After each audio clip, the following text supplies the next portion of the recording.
ජර්මනිය ගැන ඔබ නොදන්නා කරුණු කාරණාවක් ගැන කතා කරන්න යනවා. Hallo, oder කොහමද? Ich heiße Neil. Wie heißt du? අපි ජර්මන් පාඨමාලාවේ බොහෝ දේවල් කතා කරා. ස්ටුඩන්ට්ස්ලා ගැන, ස්ටුඩන්ට්ලා ජර්මනියට ගියාට පස්සේ ජීවත් වෙන ක්‍රමය, ලයිෆ්ස්ටයිල් කියලා අපි ප්‍රෝග්‍රෑම් එකක් කරා, ආටිකල් ගැන කතා කරා, වාක්‍ය හදන්නේ කොහොමද කියලා, ඒ ගියාට පස්සේ අපාර්ට්මන්ට් එකක් ගන්න කොහොමද කියලා, account එකක් අරින්නේ කොහොමද, මේ ඉඳලා යන්නේ ඉස්සෙල්ලා වීසා ගන්න විදිය, මේ ඉඳලා යනවා නම් මොනවාද කරන්න ඕනේ, exam එක A1 A2 course එක.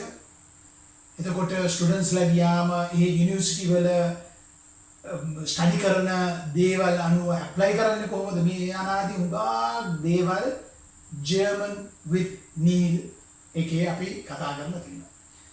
බොහෝ ස්ටුඩන්ට්ස්ලා කතා කරා මට ලියලා තිබුණා ජර්මනිය ගැන පොඩි පසුබිමක් විස්තර කරන්නයි කියලා. මගේ මාතෘකාව තමයි ජර්මනිය. ජර්මනිය තියෙන්නේ යුරෝපේ. ඔබ දන්නවා, අපි සියලු දෙනාම දන්නවා ජර්මනිය තියෙන්නේ යුරෝපේ. යුරෝපේ මැද වගේ කියන්න පුළුවන්. ඔබ බලන්න මේ යුරෝපයේ මැප් එක දිහා මෙච්චර කම්පිටිෂන් එකක් තිබිලත් ජර්මනිය දියුණු වුණා.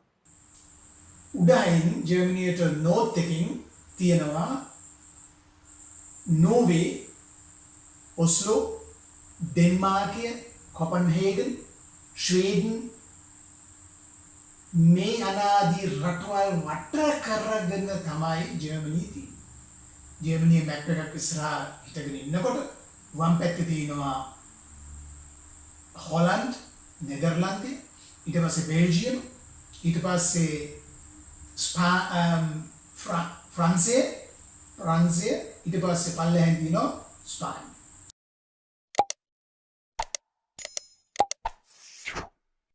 ඊට පස්සේ එම දකුණට ආපුවාම ස්විට්සර්ලන්තේ තියෙනවා. ඊට පස්සේ තියෙනවා ඕස්ට්‍රියාව. ඊට පස්සේ තියෙනවා චෙකෝස්ලෝවාකියාව, ඊට පස්සේ තියෙනවා පෝලන්තය, ඊට පස්සේ වෙස්ට් ජර්මනි, ඊස්ට් ජර්මනි එකතු වෙච්ච දේවල්. අපි බෙලින් තාපේ ගැන කතා කරා. අපි නගර ගැන කතා කරා. බුන්ඩස්ලැන්ඩ් ගැන කතා කරා.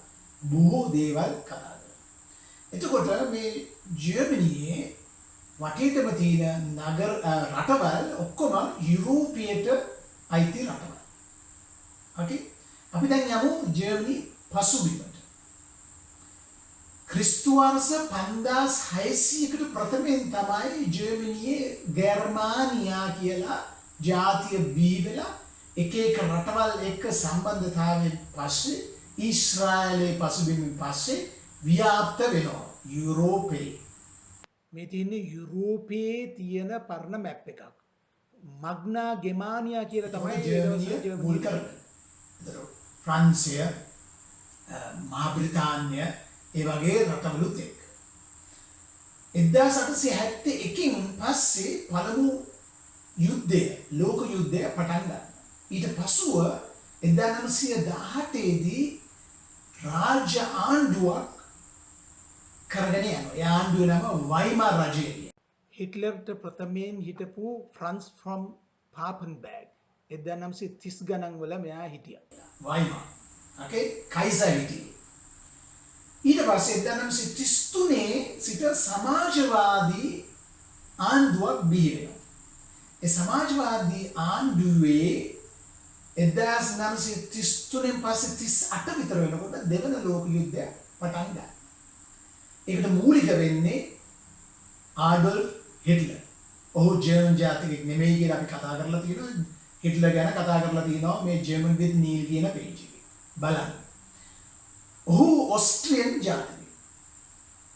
ඔහු ජර්මනියට ඇවිල්ලා පුරවැසිභාවය ඉල්ලලා ජනාධිපතිවරණයට ඉල්ලුම් කළා. ආඩොල්ෆ් හිට්ලර් ප්‍රථම වරට අනිත් ඇමතිවරුන් සමග පාර්ලිමේන්තුවේ සාකච්ඡා කරමින් සිටිනවා.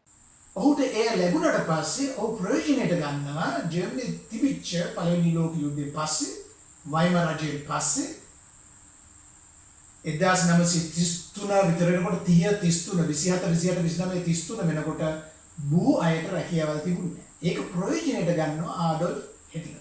අරගෙන කියනවා ආබයිට් මහ් ෆ්‍රයි.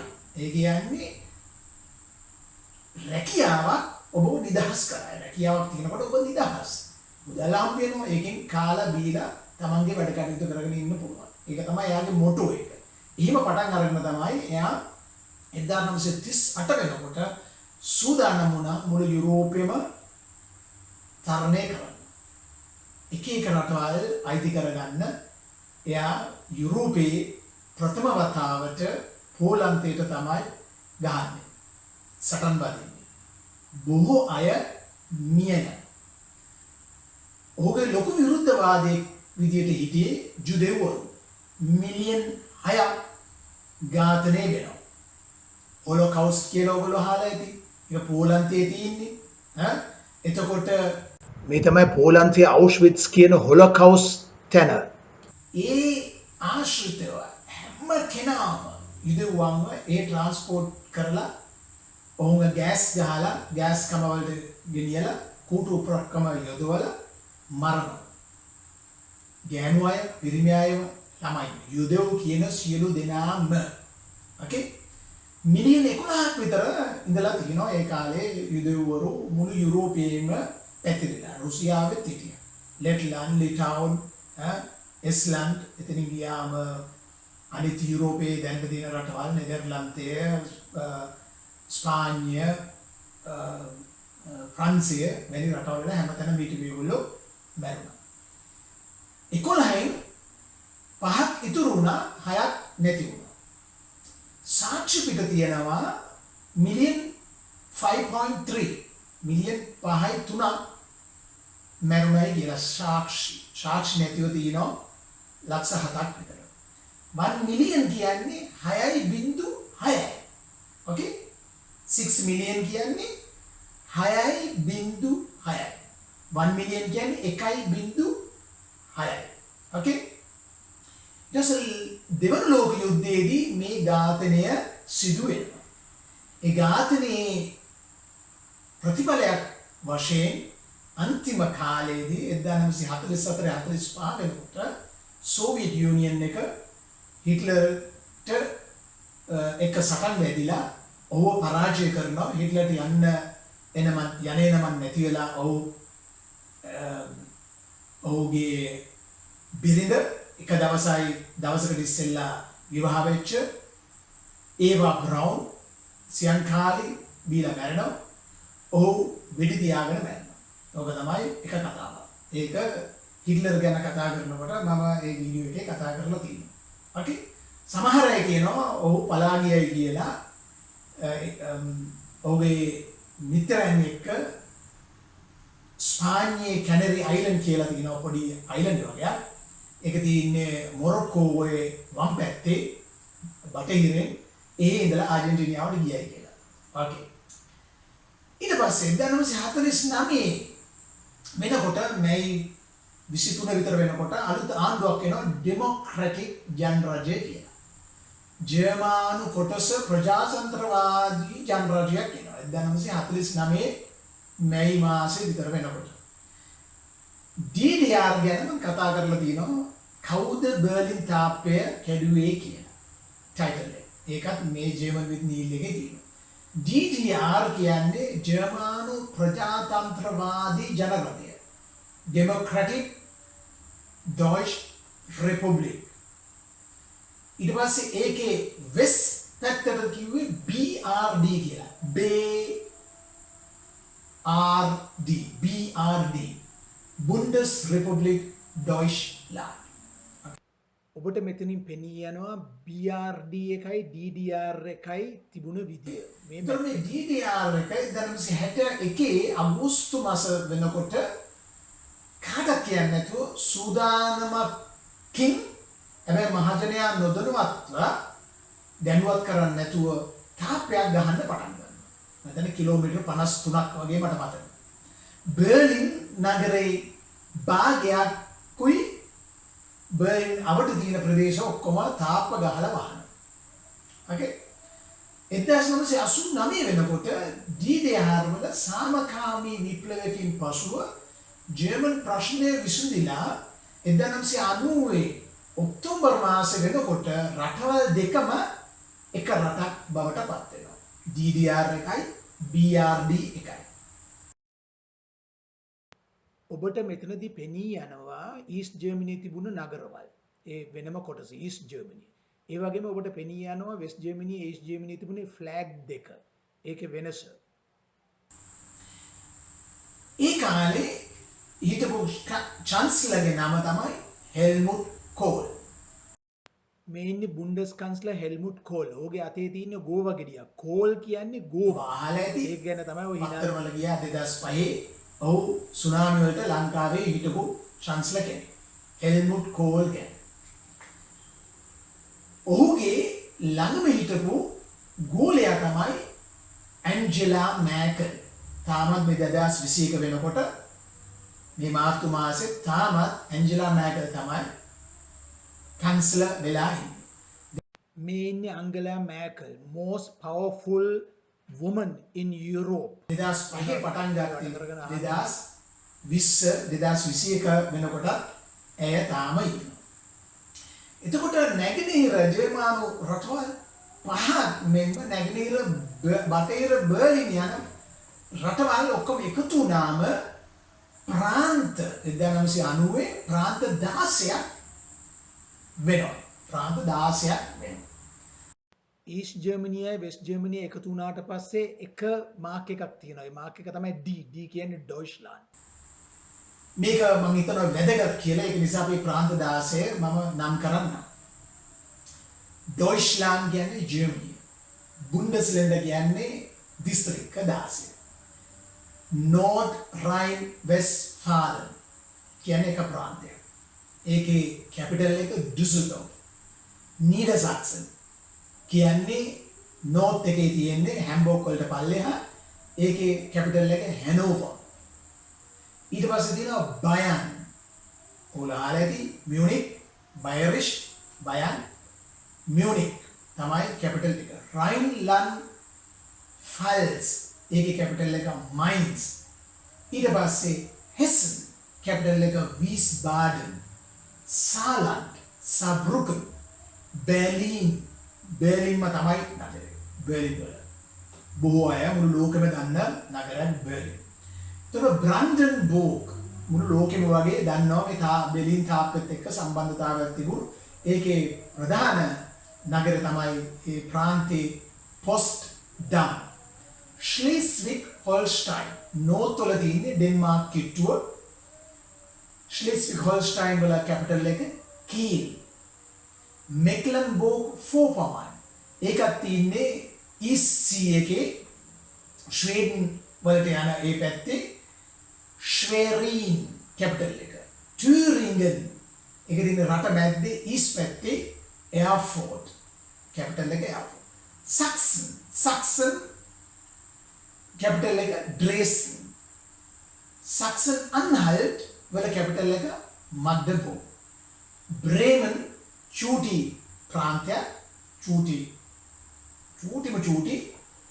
ඒකේ කැපිටල් එක බ්‍රේමන්ම තමයි. බ්‍රන්ඩන් බාඩන් වර්ඩන්බර්ග් ඒකේ කැපිටල් එක ස්ටුට්ගාර්ට්. බ්ලැක් ෆොරස්ට් කියලා කේක් එකක් තියෙන්නේ. ශ්වාර්ස්වාල්ඩ් කූකන් කියලා ජර්මන් වලින් කියනවා. බාඩන් වර්ඩන්බර්ග්, ස්ටුට්ගාර්ට්. හැම්බර්ග් වල කැපිටල් එක හැම්බර්ග්ම තමයි. ඒ විදිහට අපි ඉදිරියට විස්තර කරගෙන යමු.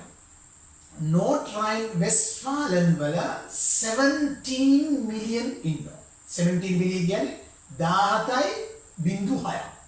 17 මිලියන්. 17 මිලියන් 949,221. අන්න ඒ වගේ. හරිද? ඒ කියන්නේ ආසන්න වශයෙන් 18 මිලියන්. මේක තමයි ලොකුම නෝර්ත් රයින් වෙස්ට්ෆාලන් වල තමයි කර්මාන්ත ශාලා හුඟාරියක් තියෙන්නේ. ඒ තමයි බොහෝ අය ජීවත් වෙන්නේ. රෙජිස්ටර් කරපු කට්ටිය. හරිද? රෙජිස්ටර් කරපු කට්ටිය. මේක හරි වැදගත්. බයන් බෙවේරියා ආලා තියෙනවා. මිලියන් 13මාරක් විතර ඉන්නවා. දෙක. තුන බාඩන් වර්ඩන්බර්ග් අර බ්ලැක් ෆොරස්ට් ශ්වාර්ස්වාල්ඩ් ඒකේ ඉන්න මිලියන් 11.1ක් වගේ. ඕකේ? 11.6. නීඩර්සාක්සන් නීදර්සැක්සන් වල කැපිටල් එක හැනෝවර්. ඒකේ ඉන්නවා මිලියන් 8ක් විතර දැනට. හෙසන් වල ඉන්නවා මිලියන් 6.5. මිලියන් 6.5. රයින්ලන්ඩ් ෆල්ස් වල ඉන්නවා 4 මිලියන්. නැත්නම් ආසන්න වශයෙන් 5 මිලියන් වලට වගේ ඇවිල්ලා තියෙනවා. ඊට පස්සේ තියෙනවා බර්ලින්. ඒකේ ඉන්නවා 4 මිලියන් වලට කිට්ටුව. මේ ඔක්කොම data ඔයගලන්ට බලන්න පුළුවන් අන්තර්ජාලයෙන්. ඉන්ටර්නෙට් එකේ බලන්න පුළුවන්. මේ 2019 ප්‍රසිද්ධ කරපු ඉන්ෆර්මේෂන්. ඕකේ. මේවා අපි දැනගන්න ඕනේ ජර්මන් භාෂාව හදාරනකොට. ජර්මනියට යනවා නම්, යුරෝපෙට යනවා නම්. යුරෝප ගැන මම මේ ජර්මන් භාෂාව හදාරන කට්ටියටත් අනිත් කට්ටියටත් අවශ්‍ය කාරණා තමයි කතා කරමින් ඉන්නේ. යුරෝපියන් කොමිටි එක එකතු වීමෙන් පසු ලංකාවේ අයට පමණක් නොව සෑම පිට ජාතිකයටම ඇති වූ වාසිදායක තත්ත්වය කුමක්ද කියලා දැනගන්න. කියන්නේ යුරෝපියන් නොවන සියලු දෙනාටම වාසිදායක තත්ත්වයක් ඇති වුණා. එතකොට මේ බෙනිෆිට් එකේ කරුණු ටිකක් අපි බලන්න යනවා. ඔක්කොම නෙමෙයි ප්‍රධාන කරුණු ටික. වෙනත් රටකට යන විට ඒ කියන්නේ ඔබ ජර්මනියේ වීසා අරගෙන ගිහිල්ලා ෂෙන්ගන් වීසා හම්බ වෙන්නේ ඕගලන්ට. ඒ වීසා අරගෙන ගියාම මේ යුරෝපීය රටවල් ඕනම රටකට යන්න පුළුවන්. බස් එකෙන්, නැවෙන්, ෆෙරි එකකින්, ට්‍රේන් එකෙන්, ෆ්ලයිට් එකෙන්. වීසා බලපත්‍ර චෙක් කරන්නේ නැහැ. බෝඩර් එකක් නැහැ. ඕකේ? හැමෝටම ගමන් කරන්න පුළුවන්. ටිකට් එකක් ගත්තා ගියා. ඉස්සර යුරෝප කොමිටි එකට එන්නේ ඉස්සෙල්ලා බෝඩර් එකේදී ඉමිග්‍රේෂන් එකෙන් නැගලා පාස්පෝර්ට් එක චෙක් කරනවා වීසා තියෙනවද කියලා. හවුල්කරුවෙක් සමග ගිවිසුමකට ලේසියෙන් තිබෙන හැකියාව දැන් ඇති වෙලා තියෙනවා. ඉස්සර වාහනයක් ගන්න ගියාම, ඉඩමක් ගන්න ගියාම, බියක් ගන්න ගියාම, මොනාරි දෙයක් ගන්න ගියාම, දේපලක් ගන්න ගියාම බදු සිස්ටම් එකක් තිබුණා. එතකොට මේ අපි කියමු ප්‍රංශය කියලා. ප්‍රංශ නොවන සියලු දෙනාම බදු ගෙවන්න ඕනේ. දැන් මේක යුරෝපියන් බද්දක් තියෙනවා. ඒකට අර වගේ ලොකු විශාල බද්දක් නැහැ. ඕකේ. ඊට පස්සේ භාෂාව සම්බන්ධව තිබුණු ඒ ලියකියවිලි භාෂා තුනකින් විතර පරිවර්තනය කරපු පේපර්ස් දැන් නිකුත් වෙලා තියෙනවා. ජර්මන් තියෙනවා, ඉංග්‍රීසි තියෙනවා, ප්‍රංශ භාෂාව තියෙනවා. ඕකේ. ඒතකොට නිෂ්පාදනය ගැන පුළුල් ලෙස හැමෝම ඒකේ ප්‍රතිලාභ ලබන්න පටන් ගත්තා. අපි කියමු උදාහරණයක් වශයෙන් කාර්, වාහන, ආහාර, කෘෂිකර්මාන්තේ ප්‍රථමයෙන් යුරෝපීය සංගමයට අයත් රටවලට පමණ වාසි ලබා ගන්න පුළුවන් ක්‍රමවේදයක් නිෂ්පාදනය වුණා. අපි කියමු උදාහරණයක් වශයෙන් තක්කලි වගාව තියෙනවා.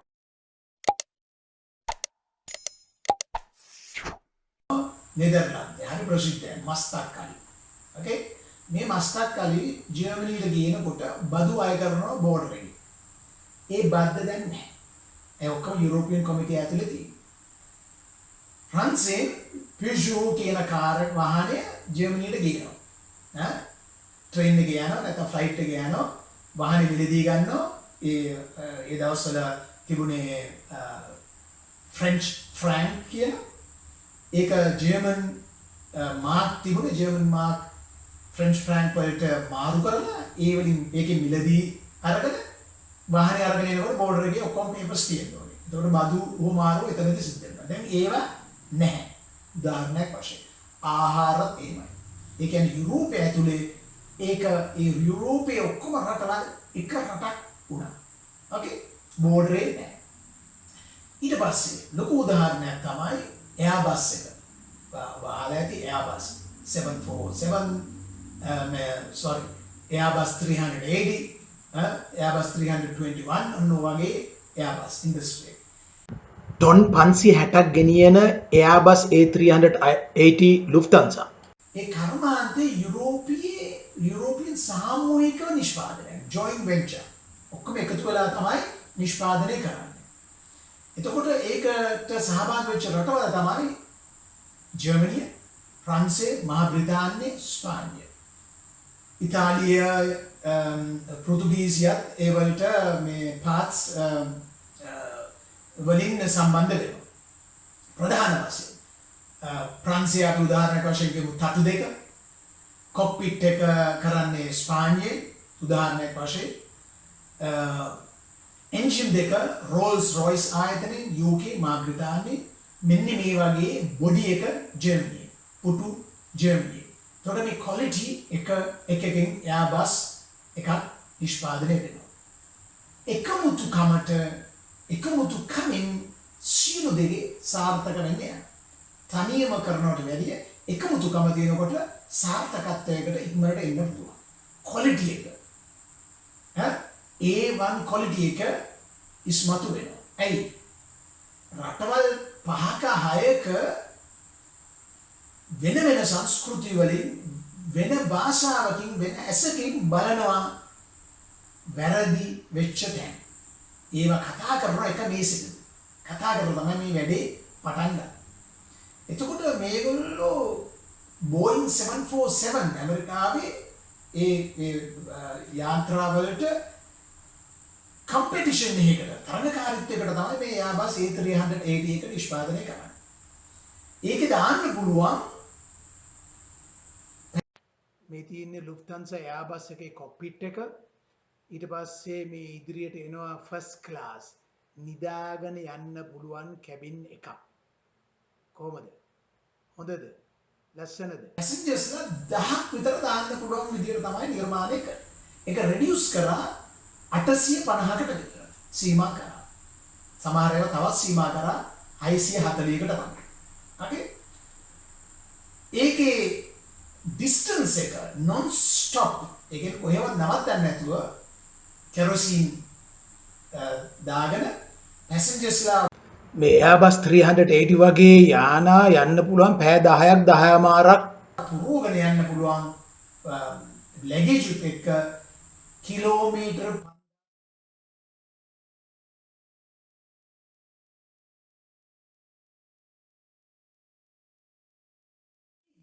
ඒ කියන්නේ ස්පීඩ් එක පැයට කිලෝමීටර් 1100ක් ස්පීඩ් එක යන්න පුළුවන්.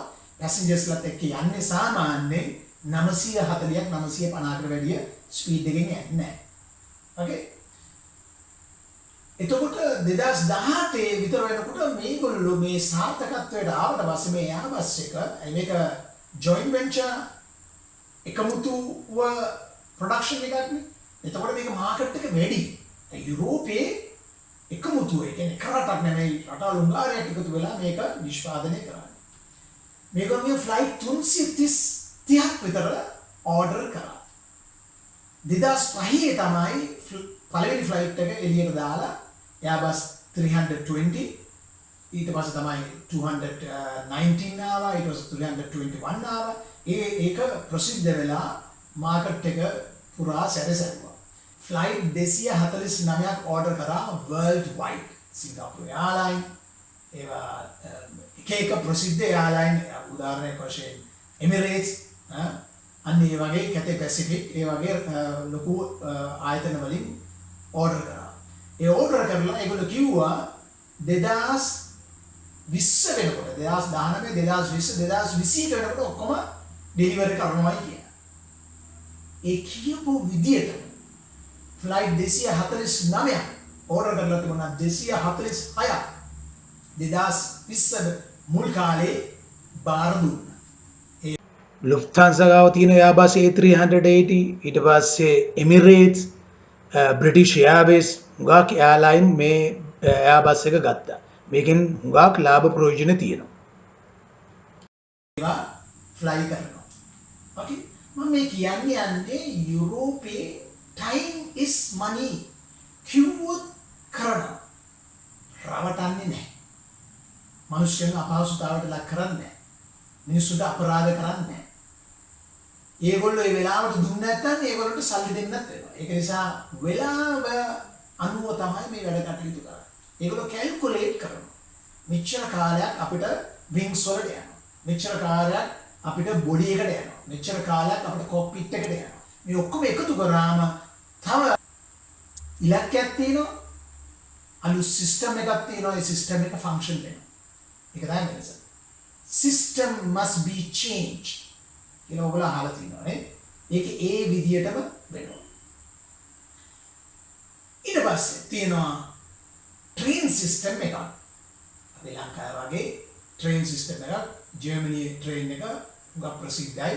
ප්‍රංශ එක වගේම ස්පාඤ්ඤ එක වගේම Deutsche Bahn කියලා DB Deutsche Bahn ආගේ Aktion Gesellschaft.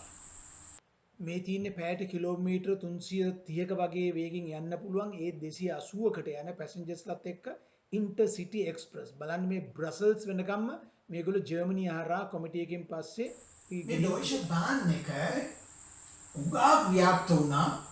Speed එක මම හිතන්නේ 330ක් යන්නේ 280ට 300කට ආසන්නව යනවා. නම් 330කට වගේ යන්න පුළුවන්. Intercity express ICE. තව එකක් තියෙනවා IC ඉන්ටර්සිටි කියලා. ඊට පස්සේ තියෙනවා ඉන්ටර්රේඩියෝ IR කියලා. මෙන්න මේ වගේ ලොකු ආයතනයක්. ගවර්න්මන්ට් එකයි ප්‍රයිවට් සෙක්ටර් එකයි කොම්බිනේෂන් වෙලා තමයි දුවන්නේ. වෙලාවට එන්න on time එන්න බොහෝ උත්සාහ ගන්නවා. වෙලාවට ආවේ නැත්නම් ඔබට ෆයින් එකකුත් හම්බ වෙනවා. ඒ කියන්නේ ටිකට් එකට රිඩක්ෂන් එකකුත් හම්බ වෙනවා. ඒක ප්‍රොමිස් කරලා තමයි ඔහු කියන්නේ. okay වෙලාවට time is money. මනුෂ්‍යගේ කාලය නාස්ති කරන්නේ නැහැ. ඒ වරදක් වෙන්නේ ඉස්සෙල්ලා ඒවා සොයා බලනවා. අපි උදාහරණයක් වශයෙන් ගමු. දැන් මේකේ වාසිය මොකක්ද අපිට තියෙන? වාසිය තමයි උදාහරණයක් වශයෙන් ඩෙන්මාර්කයේ තියෙන ජර්මනියට උඩයි. ඩෙන්මාර්කයේ තියෙනවා ප්‍රධාන නගරය කොපන්හේගන්. කොපන්හාගන් කියලා ජර්මන් වලින් කියන්නේ කොපන්හේගන්. ඒ කොපන්හේගන් වල ඉඳලා ට්‍රේන් එකක් දැන් යනවා ඉතාලියේ නාපොලි කියන නගරයට.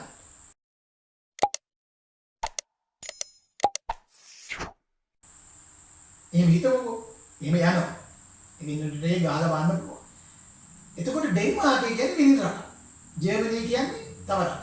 ඊට පස්සේ ඕස්ට්‍රියාව හරහා ඉතාලියට යන්න ඕනේ. එතකොට රටවල් හතරක් ස්පර්ශ කරනවා. okay එතකොට ඩෙන්මාර්කේ ජර්මනිය බෝඩර් එක. ජර්මනිය ඕස්ට්‍රියාව බෝඩර් එක. ඕස්ට්‍රියාව ඉතාලිය බෝඩර් එක. දැන් මේ යුරෝපියන් කොමිටි එකෙන් පස්සේ ඒ බෝඩර් ඔක්කොම ගැලෙවුවා. එහෙනම් කිසිම කෙනෙකුට කිසිම කරදරයක් නැතුව ඩෙන්මාර්කේ ඉඳලා ඉතාලියේ කෙළවරට වෙනකම් යන්න පුළුවන්. එහෙනම් ස්විස් හරහා ගියාම ස්විස් එක බෝඩරේ නැහැ. ස්විස් හරහා ඉතාලියට යනවා නම් ස්විස් ගිහිල්ලා ඕස්ට්‍රියාවට ගිහින් ඉතාලියට යන්න ඕනේ. ඒ බෝඩර් දෙකක් නැහැ. ඊට පස්සේ ඒගොල්ලෝ දැන් මේ යුරෝපියන් කොමිටි එක පුරුදු වෙනකොට ප්‍රශ්න ගණනාවක් ගොඩ නැගුණා. ඒවලට මේගොල්ලෝ මුහුණ දුන්නා. ඔක්කොම ක්‍රියාත්මක කරන්න පටන් ගත්තා. උදාහරණයක් දැන් මේ යුරෝපීය කොමිටි එකේ තියෙන මේ ට්‍රේන් ඔක්කොම ජර්මනි හරහා එන්න පටන් ගත්තා. ඒගොල්ලන්ට පුළුවන් රෝමේ තියෙන ට්‍රේන් එක දැන් එන්න පුළුවන් ඩෙන්මාර්කට වෙනවා. බර්ලින් වලට වෙනවා. එතකොට මේ ට්‍රේන් එකේ ප්ලෑන් එකක් තියෙනවා. ඒකට කියනවා ෆා ප්ලාන් කියලා. මේ ප්ලෑන් එක කියන්නේ මේ ටයිම් ප්ලෑන් එක. ඒකට මේ එන වෙලාව, යන වෙලාව, නවත්තන ඉන්න කාලය. මේ ඔක්කොම මේගොල්ලෝ ඔක්කොම එකමුතු වෙලා තමයි පාලනය කරන්නේ. බොහෝ දුරට ට්‍රේන් ඉන්නේ මියුනික් හරහා. මියුනික් වලයි ෆ්‍රැන්ක්ෆර්ට් වලයි මේගොල්ලෝ ලොකු බාන්හෝෆ් කියලා කියනවා. බාන්හෝෆ් කියන්නේ රේල්වේ ස්ටේෂන් එක කියන්නේ මහ පරිමාණය. ඒ කියන්නේ උදාහරණයක් වශයෙන් ගත්තොත් ෆ්‍රැන්ක්ෆර්ට් වල ට්‍රේන් 16ක් එකපාර නතර කරන්න පුළුවන්. මේ තියන්නේ ෆ්‍රැන්ක්ෆර්ට් වල මේන් රේල්වේ ස්ටේෂන් එක ෆ්‍රැන්ක්ෆර්ට් හවුබ්බාන්හෝෆ්. ඊට පස්සේ මේ තියෙන්නේ මියුනික් හවුබ්බාන්හෝෆ්. මියුනික් වල රේල්වේ ස්ටේෂන් එක. බලන්න අලංකාර. ඒ නතර කරලා ඉන්න කාලේ බොහෝ ට්‍රේන් තප්පර 45කට වැඩිය නවත්තන්නේ නැහැ. මොකද නැත්තම් මේ ටයිම් එකට අනිත් ට්‍රේන් එක එනකොට මෙයා යන්න ඕනේ. okay 16ක් එකපාර නතර කරන්න පුළුවන් ස්ටේෂන් එකක් තමයි ෆ්‍රැන්ක්ෆර්ට්. ඉන්ටර්නෙට් එකේ ගහලා බලන්න ඔබට බලා ගන්න පුළුවන්. මියුනික් ලොකු හැම්බර්ග් විශාලයි. ඔබට ගහලා බලන්න පුළුවන් නේ ෆ්‍රැන්ක්ෆර්ට් මියුනික් හැම්බර්ග්. මේ තියන්නේ හම්බෝග් හවුබ්බාන්හෝෆ් මේන් රේල්වේ ස්ටේෂන් හැම්බර්ග් වල. මේ ඉන්ටර්සිටි දෙකක් නතර කරලා තිනවා. ගමනට සූදානම්. එතකොට අනිත් රටවල ඉඳලා එනකොට මේ ඩිලේ එකක් හිටින්නේ නැහැ. එතකොට මිනිස්සු බුක් කරනවා ඒකේ ප්‍රතිඵලයක් තියෙනවා. මෙන්න මේ වගේ දේවල්. ඒක ගුවන් මාර්ගයට මොකද උනේ? දැන් අපි උදාහරණයක් වශයෙන් කියමු ජර්මනි ඉඳලා ස්පාඤ්ඤයට යනවා මැඩ්‍රිඩ්. ඕකේ මැඩ්‍රිඩ් කියන ප්‍රධාන නගරයට යනවා. ඒ යන ෆ්ලයිට් තියෙනවා ජර්මන් ෆ්ලයිට් එකක් ගමු Lufthansa, TUI fly, TUI fly, Air Berlin, German Wings visa නැතුව ඕනම කෙනෙකුට බෝඩින් පාස් එක ගත්තා. ඩෙන්ටිටි කාඩ් අනම්මනම් මොකුත් නැහැ. ඩෙන්ටිටි කාඩ් එක ඕනේ චෙක් ඉන් වලදී විතරයි. ටිකට් එක හම්බුණා, ලැගේජ් එක දුන්නා, බෝඩින් පාස් එක ගත්තා ගියා. එතනින් ඉවරයි. අරෙන් බහිනකොට ඉමිග්‍රේෂන් මොකුත් නැහැ. කස්ටම් මොකුත් නැහැ. හොඳ නැද්ද? එහෙනම් ලංකාවේ අයට ලොකු වාසියක් තියෙනවා මේ යුරෝපියන් කොමිටි එක තුල. ඕකේ මේක ඔබට ෂෙන්ගන් වීසා අරගෙන ගියාම මුළු යුරෝපයේ හැම තැනම ඇවිදින්න පුළුවන්. ජර්මනි තියෙනවා ඒ ෆ්ලයිට් ආයතන ගැන කතා කරලා Lufthansa. ඒගොල්ලෝ තියෙනවා මේ තියන්නේ යුරෝපයේ ඇතුලේ නැත්නම් ජර්මනිය ඇතුලේ යන ෆ්ලයිට්. Lufthansa නැත්නම් TUI fly. TUI fly. 2E fly. මේ තියෙන තවත් ආයතන Air Berlin ජර්මනිය ඇතුලේ සහ යුරෝපයේ රටවල් වලට යනවා. මේ තියෙන්නේ German Wings ඒවත් ජර්මනිය ඇතුලේ සහ යුරෝපයේ රටවල් වලට යනවා. ඊට පස්සේ තියෙනවා Hamburg Airline. Hamburg බේස් එක තියෙන්නේ ඒකත් රට ඇතුලේ යුරෝපය ඇතුලේ යනවා. ඊට පස්සේ තියෙනවා Augsburg Airways. ඒකත් කරන්නේ ඒ විදියටම තමයි. ෆ්ලයිට් 250ක් විතර. TUI fly 160ක් විතර. Air Berlin 200ක් විතර. Eurowings නැත්නම් Eurowings 100ක්. Hamburg Airline 37ක්. Augsburg Airways 40ක්. මේ නිකන් කිව්වේ මොකද මේවා ටික ඔළුවේ තියාගන්න. ඔබ යුරෝපය ඇතුලේ ගමන් කරනවා නම් මේවල ලාභ ටිකක් තියෙනවා. වේලාසනේ බුක් කරන තරමට ලාභයට ගන්න පුළුවන්. තව තියෙන එයාලයින් එක Ryanair. මේ තියන්නේ Ryanair කියන අයර්ලන්තයට අයිති චීප් ෆ්ලයිට් එකක්. ඒකත් ජර්මනිය ඇතුලේ ඉඳලා ධාවනය වෙනවා. ටිකට් එක යූරෝ 19 ඉඳලා තියෙනවා. කියන්නේ මාස 4කට 5කට ඉස්සෙල්ලා බුක් කරන්න ඕන. සමහරවල්ලාට මාස 3කට ඉස්සෙල්ලා බුක් කරන්න පුළුවන්. හයි සීසන් එකේ ප්‍රයිස් හම් වෙන්නේ නැහැ. ට්‍රේන් එකේ තේමයි. ලාභ ටිකට් තියෙනවා. ඕකේ. ජර්මනියේ තියෙනවා ගුවන් තොටුපළවල් 38ක්. ජර්මනිය ඇතුලේ. ඕකේ. ඒ ගුවන් තොටුපළවල් 38 ප්‍රධාන එයාපෝට් තියෙනවා 6ක් විතර. හැම්බුර්ග්, බර්ලින්, ඩිසල්ඩෝර්ෆ්, ෆ්‍රැන්ක්ෆර්ට්, මියුනික්, කොලෝන්, ස්ටුට්ගාට්. බර්ලින් වල විතරක් තියෙන එයාපෝට් 3ක්. ඇයි? ඊස්ට් බර්ලින් වල තිබුණා ෂර්නෆෙල්ඩ්, බර්ලින් ෂර්නෆෙල්ඩ් කියලා. වෙස්ට් බර්ලින් වල තිබුණා බර්ලින් තේගන්. ඊට පස්සේ ටෙම්පල්හෝෆ් කියලා තිබුණා. ඒ තුනම දැන් තුනක් වෙලා. ඕකේ? එයි මම මෙහෙම කියන්නේ. මේ යුරෝපියන් කොමිටි එකත් එක්ක මේගොල්ලෝ වර්ධනය වෙන්න පටන් ගත්තා. පැසෙන්ජර්ස්ලා වැඩි වෙන්න පටන් ගත්තා. හොලිඩේ යන එක වැඩි වෙන්න පටන් ගත්තා. ඒ වීසා ඕනේ සල්ලි මාරු කරන්න ඕනේ නැහැ. නැත්නම් හැම කෙනාම ප්‍රංශයට බැස්සම ඩොයිෂ් මාර්ක් චේන්ජ් කරන්න ඕනේ. ඩෙන්මාර්කට ගියාම ඩේනිෂ් ක්‍රෝනන් කියලා කියනවා. ඒ ක්‍රෝනන් ගන්න ඕනේ. හොලන්ඩ් වලට ගියාම ගුල්ඩන් ගන්න ඕනේ. ඕකේ ස්පාඤ්ඤයට ගියාම ස්පේසොස් ගන්න ඕනේ. ඉතින් මේ ඉතාලියට ගියාම ඉටලි ලියරා. මෙන්න මේ වගේ. එතකොට ඒවා ඔක්කොම නැති වුණා. ඕස්ට්‍රියාවට ගියාම ෂිලින් ගන්න ඕනේ. ඕකේ. ඔක්කොම ගාව තියෙන එකම වේරුම්. ඒ කියන්නේ එකම කරන්සි එක. එතකොට මේ වර්ධනය වෙන එක අහන්න දෙයක්ද? මේකට කියන්නේ ඔයරෝ ෂයින කියලා. 500 200 150 20 10 පහේ තියෙනවා.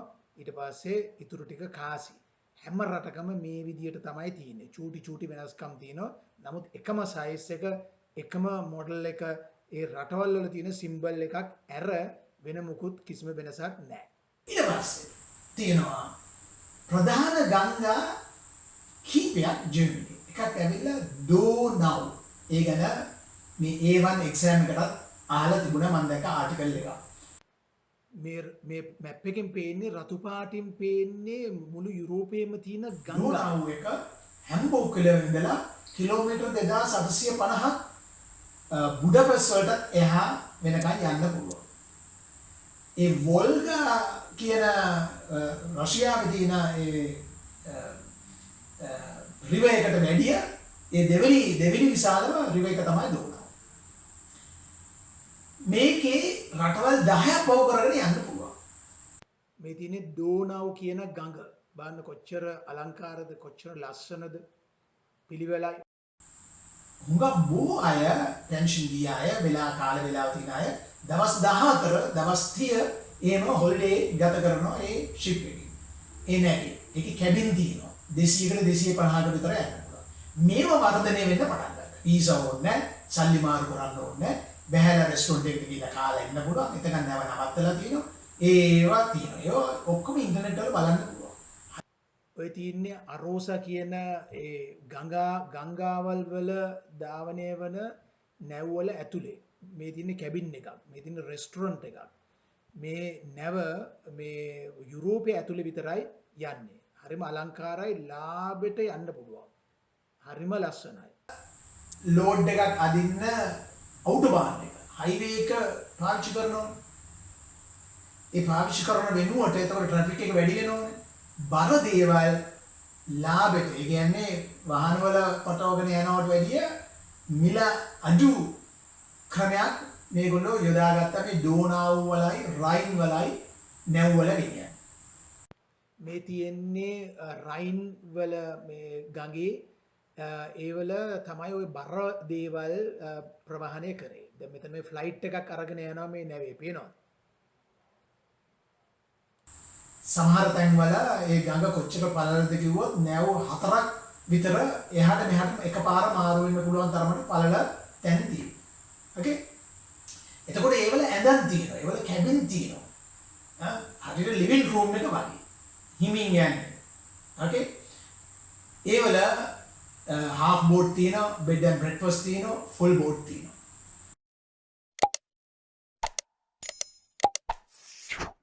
මේව ව්‍යාප්ත වෙන්න පටන් ගත්තා. අලුතෙන් නැව්වා. ඕකේ. ඒ තුලින් රැකියාවන් බොහොමයක් විවෘත වුණා.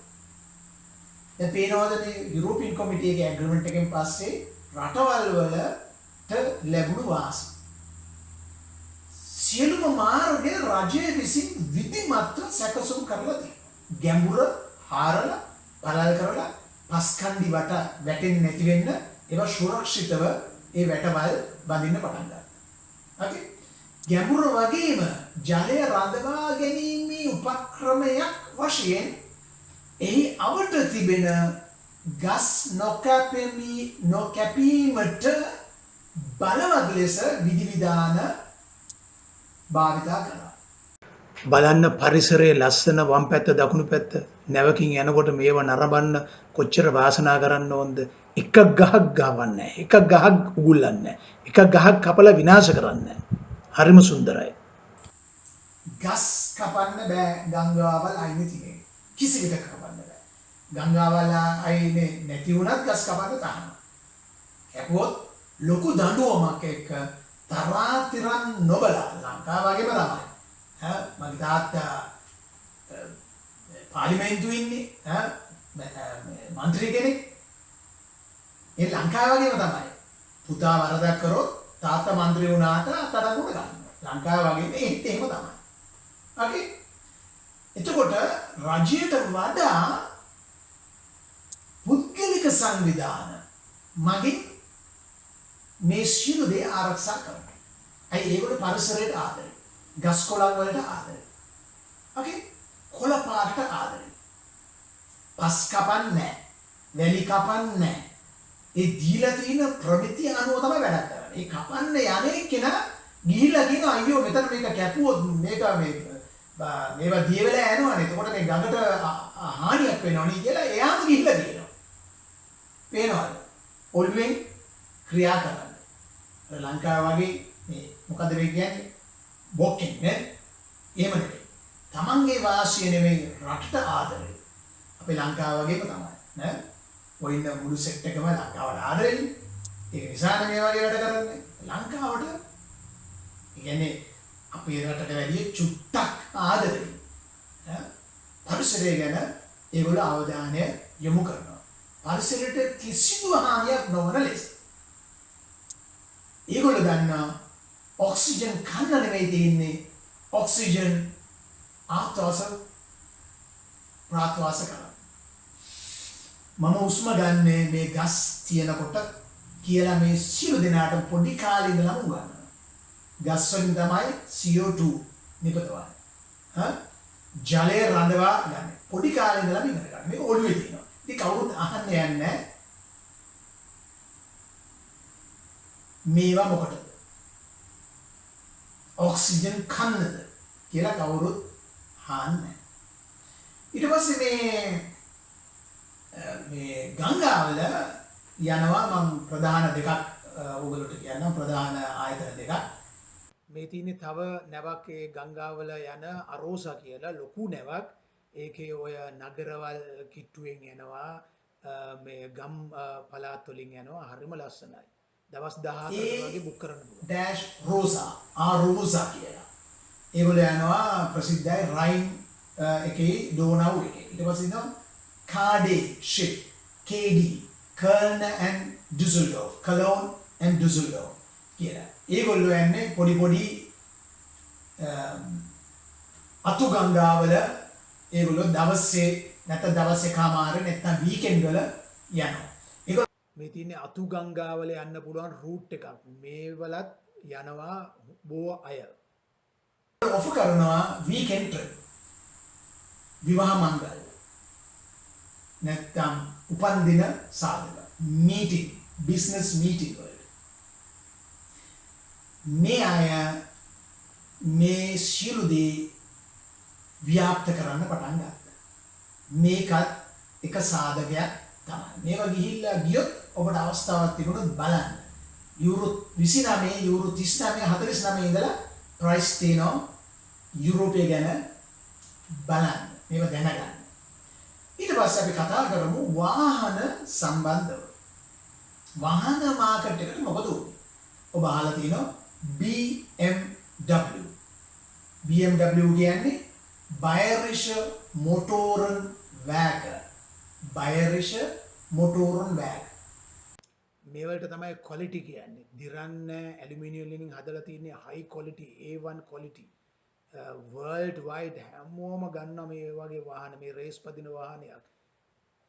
තබාන්නේ මේ BMW මොටෝබයික් එකක්. සමර් එකට විතරයි පදින්නේ. මේ ඉලෙක්ට්‍රික් බයික් එකක්. හරිම මේක 1916 විතර තමයි පටන් ගත්තේ. පටන් අරගෙන ඒක මියුනික් වල ව්‍යාප්ත වෙලා මහ පරිමාණයෙන් ප්‍රොඩක්ෂන් එක නිෂ්පාදනය කරන්න පටන් ගත්තා. හොඳ ක්වොලිටි එකට ඒගොල්ලෝ අවුරුදු 20කට ප්‍රථමයෙන් හුඟා ප්‍රසිද්ධ වුණා. ලෝක වටේ විකුණන්න පටන් ගත්තා. මේ යූරෝ කියන රටවල් වල යූරෝ වලින් පහසුවෙන් විකුණ ගන්න පුළුවන් වුණා. මේ ඔබට නිල් පාටට පේන්නේ යුරෝපයට අයිති රටවල් 27. එක ප්‍රයිස් එකක්. එක කරන්සි එකක්. ඕකේ? එතකොට ස්පාඤ්ඤයට විකුණන්න ගියාම වීසා ප්‍රශ්න, බදු ප්‍රශ්න මොකුත් නැහැ. ඕස්ට්‍රියාවට විකුණන්න ගියාම, ඉතාලියට විකුණන්න ගියාම, හොලන්ඩ් වලට විකුණන්න ගියාම මොකුත් ප්‍රශ්න නැහැ. ඒගොල්ලෝ සල්ලි හම්බ කරන්න පටන් ගත්තා. ඇයි? එකමුතුකම තිබුණම මේ සාමුකත්වයෙන් වැඩක් කරන්න පුළුවන්. රටවල් ඔක්කොම එකමුතු වුණාම ශක්තිමත් වෙනවා. හොඳ අලුත් අයිඩියාස් එනවා. ඒවා එක මේසෙකට ගේනවා. එක එක්කෙනාගේ අයිඩියාස්. අදහස්. ඒවා විමසන, ඇනලයිස් කරලා, ඒවා අධ්‍යයනය කරලා, වැරදි හරි ගස්සගෙන ඉදිරි ගමනට තමයි ඒගොල්ලෝගේ ඉලක්කය. මේ තියෙන්නේ යූරෝ මාක් එක අර ඩොලර් මාක් එක වගේ. යූරෝ E සිස්ටම් එක තියෙනවා. System must be changed. අපේ රටේ වගේම තමයි. System must be changed. එක රටක් එක සිස්ටම් එකක්. අපිට වැඩි ඒගොල්ලෝ පොඩ්ඩක් හොඳයි. ඕකේ. එතකොට රටවල් 140කට වගේ මේගොල්ලෝගේ සාකා තියෙනවා. 1,15,000ක් විතර මේගොල්ලෝගේ සේවකයෝ ඉන්නවා. BMW. okay මමත් ආස කරන වාහනය. එතකොට Mercedes Benz නිපදවන්න පටන් ගත්තා ස්ටුට්ගාට් වල 1926 ඉඳලා ඒ දෙවෙනි ලෝක යුද්ධයට ප්‍රථමයෙන් පොඩි නිෂ්පාදන ඒගොල්ලෝ ෆ්ලයිට් වලට විතරක් නෙමෙයි හුඟක් බොහෝ දේවල් මේගොල්ලෝ නිෂ්පාදනය කරා. okay දැනට ලක්ෂ 3කට අධික සංඛ්‍යාවක් රැකියා කරනවා. ඒගොල්ලන්ට ඒකම තමයි. ප්‍රායෝගිකව බලනකොට ඒගොල්ලන්ට හොඳ වාතාවරණයක් මේ යුරෝපියන් කොමිටි එක ඇතුලේ හම්බුණා. ඔබට මතක ඇති මේ පරණ මෙර්සිඩස් එක. ඊට පස්සේ ඒගොල්ලෝ වැගන් වෑන් නිෂ්පාදනය කරන්න පටන් ගත්තා. ඒකේ යන්න පුළුවන් 6ක් නැත්නම් 7 දෙනෙක් ඩ්‍රයිවරුත් සමග. ඊට පස්සේ මේ ස්පෝර්ට් වාහන පරණ මොඩල් එකක් පේනවද? ඊට පස්සේ තව පොඩි හයි ස්පීඩ් ස්පෝර්ට් දෙන්නෙට යන්න පුළුවන් වාහන නිෂ්පාදනය කර මේ ඔක්කොම පරණ ඒවා. ඊට පස්සේ තමයි පොඩ අලුත් ඒවා පටන් ගත්තේ. ඉතින් ඔක්කොම දාන්න බෑ. මේ කීප වර්ගයක් මම දැම්මා ඔබට නිකන් නරඹන්න.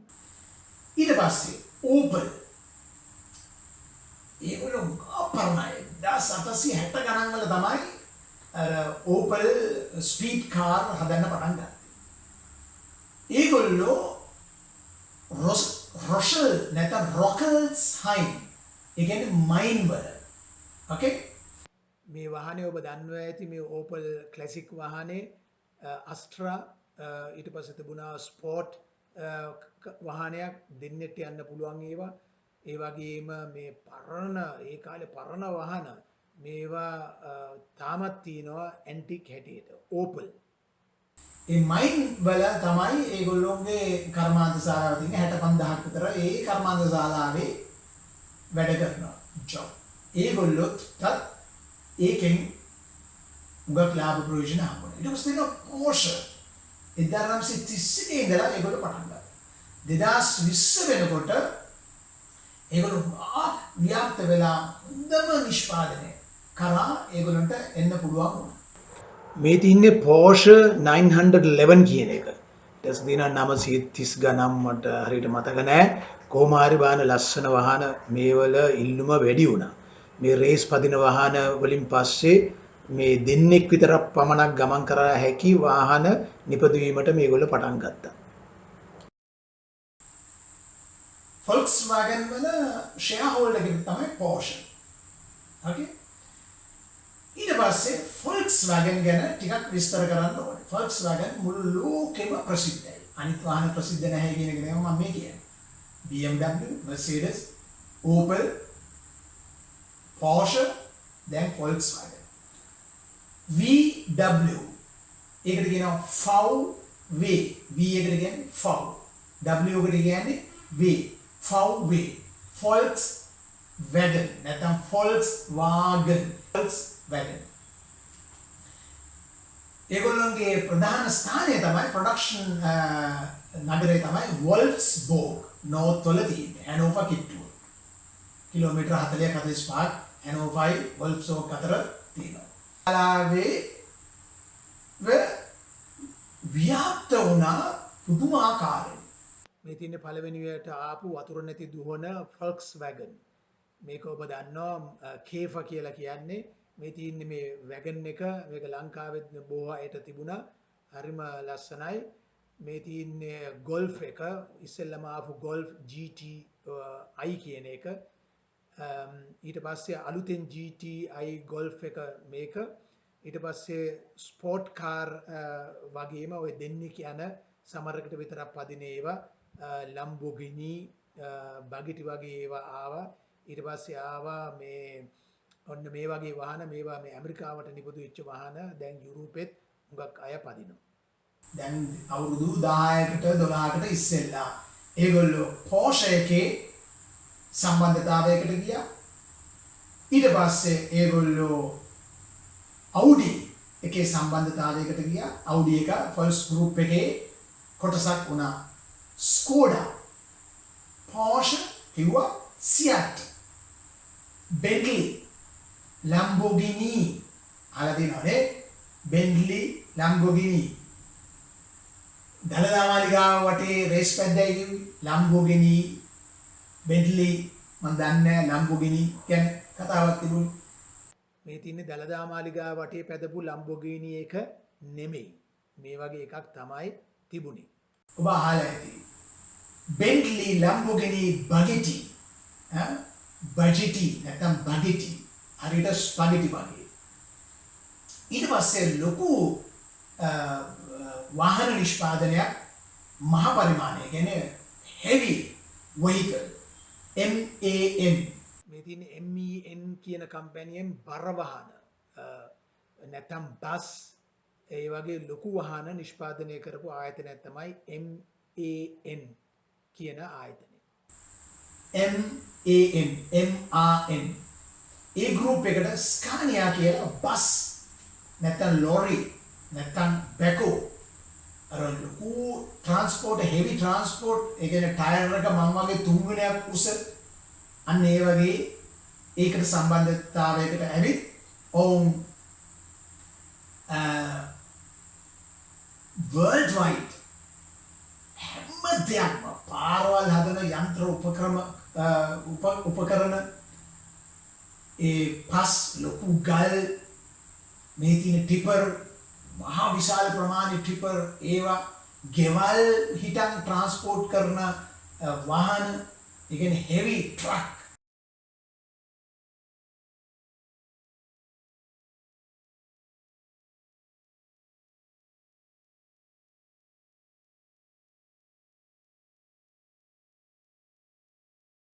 නිෂ්පාදනය කරන කියන ආයතනයේ බර වාහන කියන්නේ ට්‍රාන්ස්පෝර්ට් බලන්නේ මේ ගෙවල් අරගෙන ඊට පස්සේ අදපු ගෙවල් අරගෙන යනවා නැත්නම් තියෙන ගෙවල් එතනින් ඉවත් කරලා වෙනින් තැනකට අරගෙන යනවා තැනකට ඉන්ගෝල්ස්ටඩ් වල තමයි ව්‍යාප්ත වුනේ මේ තින්නේ ඔබ සියලු දෙනාම දන්න Audi වාහනය A4 A6 A7 ඒ වගේ වාහන ස්පෝර්ට් කාර් එහෙම ලංකාවේ බහුලව තියෙනවා මොන ඒකට ගෙනාවත් දන්නේ නැහැ මේවා ස්පීඩ් එකේ යන මේ හයිවේ එකේ 280ට 320ට යන්න පුළුවන් වාහන ලංකාවට ගෙනත් වැඩක් නැහැ මොකද මේ 50ට 60ට විතරනේ යන්න පුළුවන් Audi වල හොඳ ක්වලිටි තියෙනවා අපි දන්නවා ලංකාවේ Audi එහෙම තියෙනවා BMW තියෙනවා Mercedes තියෙනවා මම මෙතනදී ඔබට යමක් මතක් කරන්න කැමතියි මේ Audi BMW Mercedes ඒ වගේ Porsche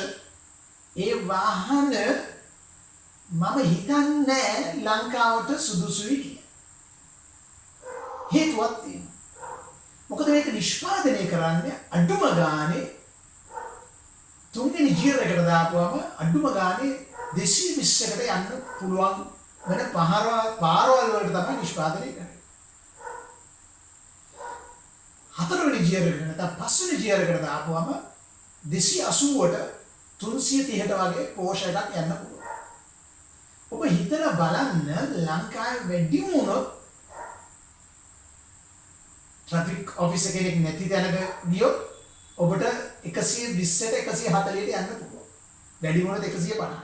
නැත්තම් 100ට විතරයි යන්න පුළුවන්. හයිවේ එකේ. නැත්තම් සාමාන්‍ය පාරවල් වල යන්නේ 40යි 50යි 60යි. එහෙනම් ඔබ ඔබෙන් ප්‍රශ්න කරන්න. මේක අපේ ලංකාවට ඔබිනවද මේ වාහන? මේක ප්‍රෙස්ටිජ් ඔබ්ජෙක්ට් එකක් විතරයි. වාහනේ මම යාළුවෙක්ගෙන් ඇහුවා ඔව් BMW එකක් අරගෙන තිබුණා. ලොකු වියදමක් දාලා මම ඇහුවා මම කිව්වා මේ වාහනේ සම්බන්ධව මගේ විස්තර ඇහුවා. ඒ අහනකොට මම කිව්වා මේ මෝටරේට කතා කරන්න පුළුවන් නම් ඔයාගේ ඇවිල්ලා බෙල්ල මිරකනවා කියලා. එයාව ඇයි කියලා. මං කිව්වා මාත්‍යෝ මේ මෝටරේ හදලා තින්නේ 280ට යන්න.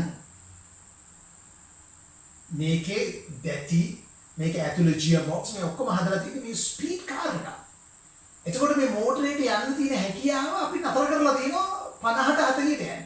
40ට 50ට 60ට 40ට 50ට 60ට. ඉඳලා හිටලා 70ට යනවා. දුර ගමනක් යනකොට හයිවේ එකේ මාසිකතර 130ට 120ට නැත්නම් 100ට යන්න පුළුවන්. එතකොට මෝටරේට කතා කරන්න පුළුවන් නම් ඇවිල්ලා බෙල්ල බෙල් කරනවා. ඇයි? මෝටරේ කැමති ඉක්මනට යන්න. ස්පීඩ් එකේ යන්න. එතකොට පෙට්‍රල් හොඳට වැඩ කරනවා. ඒ හිර වෙලා තියෙන පෙට්‍රල් නැත්නම් ඒ ඉන්ජෙක්ෂන් කියලා කියන්නේ ඉන්ජෙක්ෂන් කටුවෙන් එන ප්‍රමාණය ඒක අහිමි වෙනවා. ඒකේ ප්‍රතිලාභයක් නැහැ. වාහනේට හොඳ නැහැ. ඕකේ. ඒක වෙනම කතාවක්. ඕකේ.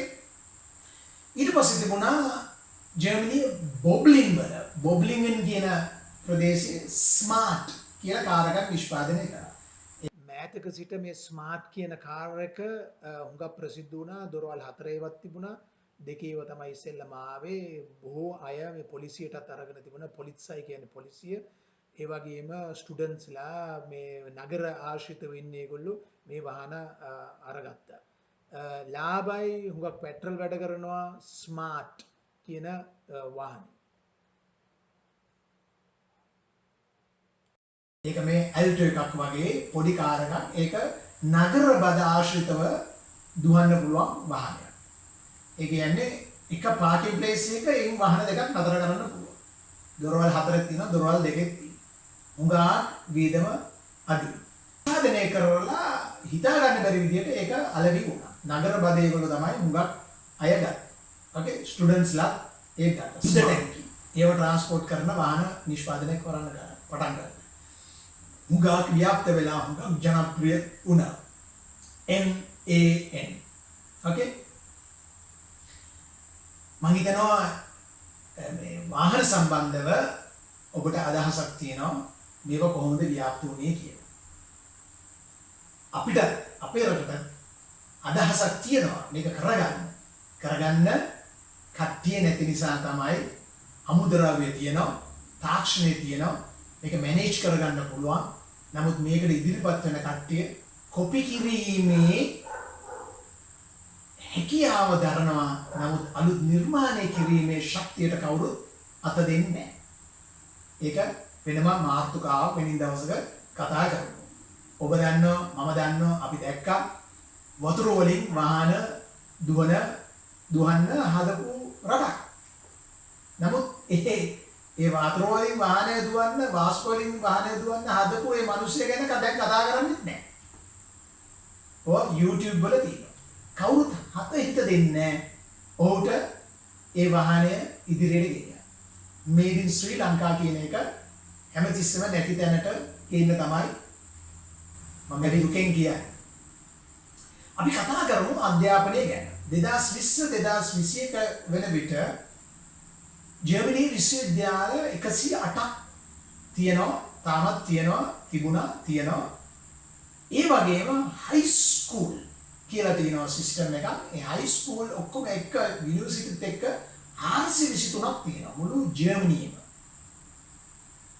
එහෙනම් එතකොට මේ මිලියන් 83ක් විතර ජීවත් වෙන මේ ජර්මනියේ යුනිවර්සිටි 423ක් තියෙනවා කියවම හිතා ගන්න පුළුවන්. ඇයි මෙච්චර ඕනේ? ඇයි? අලුත් විෂයන් පද්ධතියක් තියෙනවා. මොකද මෙතන ලොකු තරංගකාරීත්වයක් තියෙනවා. වම් පැත්තෙන් තියෙනවා හොලන්ඩ්, නෙදර්ලන්තය, බෙල්ජියම, ෆ්‍රාන්සය, ස්විට්සර්ලන්තය, ඕස්ට්‍රියාව, චෙකෝස්ලෝවාකියාව, ඊට පස්සේ පෝලන්තය, උඩින් ඩෙන්මාර්ක්, නෝර්වේ, ස්වීඩන්. මේ ඔක්කොත් එක්කම තරංග කරීමේ ස්වභාවයේ ඉන්නකොට තමයි මේ විෂය පද්ධතිය අලුත් විෂයන් මාකට් එකට එනවා. උදාහරණයක් වශයෙන් අවුරුදු 10කට 12කට 15කට ඉස්සෙල්ලා ආපු විෂයක් තමයි සෝලාර්. කෘත්‍රිම නෙමෙයි ස්වභාවික කරන්ට් එක නිපදවීමේ පද්ධති පටන් ගත්තා. සුළඟ ඉරේ. ඕකේ. එතකොට අලුත් විෂයක්. ඒකට ස්ටුඩන්ට්ස්ලා ඕනේ. ඒකට ශිෂ්‍යයන් අවශ්‍යයි. ඒ ගැන ආධාරණ කට්ටිය අවශ්‍යයි. ලොකු පද්ධතියක්. එතකොට කලාව ගැන ආධාරණ වෙනම යුනිවර්සිටි 52ක් විතර තියෙනවා. පරිපාලන විද්‍යාවල් තියෙනවා 30ක්. යුනිවර්සිටි 30ක්. නැත්නම් හෝක්ෂූල කියන්නේ හයි ස්කූල් තියෙනවා 30. මේ බාන්න යුනිවර්සිටි එකේ ලස්සන මේ හැනෝවා දැන් බාන්න මේ හැම්බෝක් වල යුනිවර්සිටි එකේ ලස්සන පැරණි බිල්ඩින් ඔක්කොම ග්‍රීන් ඊට පස්සේ බාන්න මේ බර්ලින් වල නැත්තම් මියුනික් වල කොච්චර අලංකාරද ලස්සනද දැන් බලන්න මේ ඉදිරියට පේනවා මේ ලෙක්චර්ස් කරන හෝල් විශාල හෝල් 1200 1300 දාන්න පුළුවන් පිළිවෙල කී දෙනෙක් උනන්දුවෙන් ස්ටඩි කරනවද මේක තමයි ඒ දියුණු රටවල ඉදිරි ගමන තියොලොජි දේව ධර්ම විද්‍යාලයන් තියෙනවා 16ක් ජර්මනි. අපි චුට්ටක් කතා කරමු මේ දේව ධර්ම විද්‍යාලය ගැන කතා කරනකොට මොනවද මේ දේව ධර්ම විද්‍යාලය? මේ දේවගැතිවරුන් ඉගෙන ගන්න යුනිවර්සිටි එකක්. ඒ කියන්නේ මේ බයිබලානුකූලව පාසල්. ඒ හැම කෙනෙක්ම දේව ගැතිවරයෙක් වෙන්නේ නැහැ. නමුත් ඕන කෙනෙකුට ස්ටඩි කරන්න පුළුවන්. ඒකේ යහපත ගැන ඉගෙන ගන්නවා. තමන්ව කළමනාකරණය කරන හැටි ඉගෙන ගන්නවා. පොදුවේ ටීම් වර්ක් ගැන ඉගෙන ගන්නවා. ඒ කියන්නේ සියලු දෙනාටම ගරු කරමින් යටහත් පහත් කමින් සියලු දේ කිරීමට ඉගෙන ගන්නවා. die Beherrschung කියන්නේ තමන්ව පාලනය කර ගැනීම ඉගෙන ගන්නවා. වෛරය, ප්‍රේමය, කරුණාව, දයාව, අන් අයට උදව් කිරීම මේ ගැන ඉගෙන ගන්නවා. දේව ගැතිවරයෙක්ම වීමට නෙමෙයි අනිත් අවශ්‍යතාවයන් සඳහා ඉගෙන ගන්නවා. ගුරුවරු වෙනවා මේක ඉගෙන ගත්තට පස්සේ. මේක දේව ධර්මයේම හදාරන්න දේව ධර්මයේ උගන්වන්නම නෙමෙයි. ඕකේ. මේ වගේ විශ්වවිද්‍යාල දින 16ක්. ඊට පස්සේ තියෙනවා pedagogische. ඒ කියන්නේ අධ්‍යාපනය කියන්නේ teachers training centers තියෙනවා ආර්යයක්. විශ්වවිද්‍යාල ප්‍රධාන විශ්වවිද්‍යාල මම හිතන්නේ 6ක් නැත්නම් 8ක් තියෙනවා. ඉතින් අධ්‍යාපනයට ලොකු ඉහළ වටිනාකමක් දීලා තියෙනවා. අධ්‍යාපනයෙන් තමයි සෑම දෙයක්ම කරන්නේ. මේක පාවිච්චි කරන්න. හෘදයේ තියෙනවා මේකෙන් නෙමෙයි වැඩ කරන්නේ මේකෙන්. අනුකම්පාව තියෙනවා, දයාව තියෙනවා, සහකම්පනය තියෙනවා. අන් අයට උදව් කිරීම තියෙනවා. මේ ඔක්කොම heart එකෙන්. මේ heart center එකෙන් එන්නේ. එතකොට මේ heart center එකෙන් එන විදිහට නෙමෙයි කල්පනා කරන්නේ දැක්ම නැත්නම් goal එක. ඒ system එක පාවිච්චි කරන්නේ, භාවිතා කරන්නේ head center එක. අනිත් එක තමයි මේ බඩෙන් එන එක. බොක්කෙන් සිංහල භාෂාවෙන් කියන බොක්කෙන් හිතලා වැඩ කරන්නේ. හරි? මේකට අධ්‍යාපනය අවශ්‍යයි. තමන්ව පාලනය කරගැනීමේ හැකියාව අවශ්‍යයි. මේ බුද්ධිය අවශ්‍යයි. එතකොට යුනිවර්සිටි 423ක් තියෙන එක. ඒ වගේම මම කතා කරන්න කැමති ස්ටුඩන්ට්ස්ලා අහලා තිබුණා ඉංග්‍රීසි භාෂාවෙන් අධ්‍යයනය කරන්න පුළුවන්, ස්ටඩි කරන්න පුළුවන්. ඔව්. මේ සියලුම දෙනාට සියලුම ශිෂ්‍යයන්ට ඉංග්‍රීසි භාෂාවෙන් අධ්‍යයනය කරන්න පුළුවන්. ඕකේ? ජර්මන් අවශ්‍ය නැහැ. නමුත් මෙතන ප්‍රශ්නයක් තියෙනවා මම අනිත් වීඩියෝ වල කතා කරලා තියෙන ඔබ අවුරුදු 3කට හෝ 6කට ජර්මනියට, ස්විට්සර්ලන්තයට, ඕස්ට්‍රියාවට යනවා නම් මේකේ මව් භාෂාව තමයි ජර්මන් භාෂාව. ඔබ මේ A1 කෝස් එක නොකර A2 කෝස් එක නොකර ජර්මන් භාෂාව හදාරන්න නැතුව ඔබට යන්න පුළුවන්. ගිහින් ස්ටඩි කරන්න පුළුවන්. නමුත් ඔබට part time job එකක් කරනකොට ජර්මන් භාෂාව අවශ්‍යයි. අන්න ඔතන තියෙන ලොකු ප්‍රශ්නයක්. ඒක නිසා මම යෝජනා කරනවා ජර්මන් භාෂාව හදාරලා යන්න කියලා. 1 2 3 4 විතරක් නෙමෙයි A B C D E F විතරක් නෙමෙයි වාක්‍යයක් හදාගන්නේ කොහොමද කියලා. subject object verb එක දාලා වාක්‍යයක් හදාගන්නේ කොහොමද? මේ වගේ දේවල් ජර්මන් with Neil එකේ අපි කතා කරනවා. nominally. okay? ඔන්ලයින් එකේ ඉගෙන ගන්න පුළුවන් පාඨමාලාවක් හැටියට. පළවෙනි වීඩියෝ එකේ ඉඳලා දැන් වීඩියෝ 50 60කට ආසන්නව දාලා තියෙනවා. ඒකේ හුඟක් දේවල් මේ කතා කරන දේවල් තියෙනවා. ඔබට අවශ්‍ය කරන දේවල් පමණයි එතන කතා කරලා තියෙන්නේ. මිනිත්තු 8-9 වීඩියෝ එකක් තියෙනවා. ඔබ මේ වීඩියෝ නරඹනකොට ඔබට කමෙන්ට් එකක් දාන්න අවස්ථාවක් තියෙනවා. ලයික් එකක් දාන්න අවස්ථාවක් තියෙනවා. ඒක කරන්න පුළුවන් වෙන්නේ Gmail account එකක් තිබුණොත් විතරයි. Gmail account එකක් හදාගන්නේ කොහොමද කියලා මම වීඩියෝ එකක් දාලා තියෙනවා. හරිද ලේසි. ඔබට අවශ්‍ය කරන නමක් දෙන්න. උපන්දිනේ මේල් ෆීමේල් දෙක කියලා ඔබ දැනගන්න ඕනේ. ඒක දන්නවා. ටෙලිෆෝන් නම්බරය අවශ්‍යයි. කාගේ හරි ඊමේල් ඇඩ්‍රස් එකක් ඕනේ සිකියුරිටි එකට. ඊට පස්සේ ඔබට කෝඩ් එකක් හම්බ වෙනවා. ඒ කෝඩ් එක දුන්නම ඔබට ඊමේල් account එකක් හැදෙනවා. හරිම ලේසි. මිනිත්තු 5යි. මේකට කමෙන්ට් එකක් දාන්න. ඔබේ අදහස් අවශ්‍යයි. ඔබේ අදහස් සමහර විට තව කෙනෙකුට වැදගත් වෙයි. ඕකේ? කමෙන්ට් එකක් දාන්න. ලයික් එකක් දෙන්න. සබ්ස්ක්‍රයිබ් කරන්න. එතකොට අලුතෙන් එන වීඩියෝස් ඕගලන්ට ඔටෝ හම්බ වෙනවා. ඕකේ? ඊට පස්සේ කරුණක් කතා කරන්න යනවා. ඒ කරුණ තමයි පොලිස් රිපෝට් එක ගැන. යුරෝපයේ, ඔස්ට්‍රියාවේ, ස්විට්සර්ලන්තේ, ජර්මනියේ තියෙන මේ වගේ පොලිස් රිපෝට් එකක්. ඇයි මේක අවශ්‍ය කියලා මම ඔබට පැහැදිලි කරලා දෙන්නම්. පොලිස් රිපෝට් එකට කියන්නේ ෆයුරුන්ස්සොයිග්නස් කියලා. මේක රජයෙන් තියෙනවා ප්‍රධාන ස්ථානයක්. එතනින් තමයි මේක එවන්නේ. ඒක බොන් නැත්නම් බර්ලින් වෙන්න පුළුවන්. මේක සියලු දෙනාටම අවශ්‍යයි.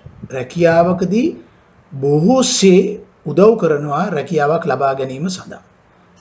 ඒ වැදගත් කරුණු කාරණා මම ඉදිරියට ඔබ සමග කතා කරන්න යනවා. මේකේ කරුණුත් එක්. මේක හරිම වැදගත් කෙනෙක් ටික කාලයකට හරි දිගු කාලයකට හරි ඒ රටවල් වල ජීවත් වෙනකොට පරිස්සමෙන් ජීවත් වෙන්න ඕනේ. ඒ කියන්නේ තමන්ගේ කීර්ති නාමය මුදුන්පත් කරගෙන ජීවත් වෙන්න ඕනේ. ඒකට හානියක් නොවන පිණිස වග බලා ගන්න ඕනේ. අපි රැකියාවකට ගියාම අපෙන් ඉල්ලනවා මේ සහතිකය පොලිස් රිපෝට් එක. මේක හරි වැදගත්.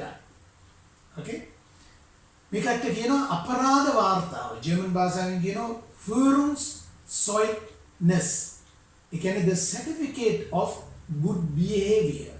නැත්නම් අපරාධ වාර්තාව. මේක තියෙනවා ඔබේ නම, family name එක, first name එක, උපන්දිනය, ඔබ ඉපදිච්ච ප්‍රදේශය, ජාතිය, පදිංචි සහතිකය.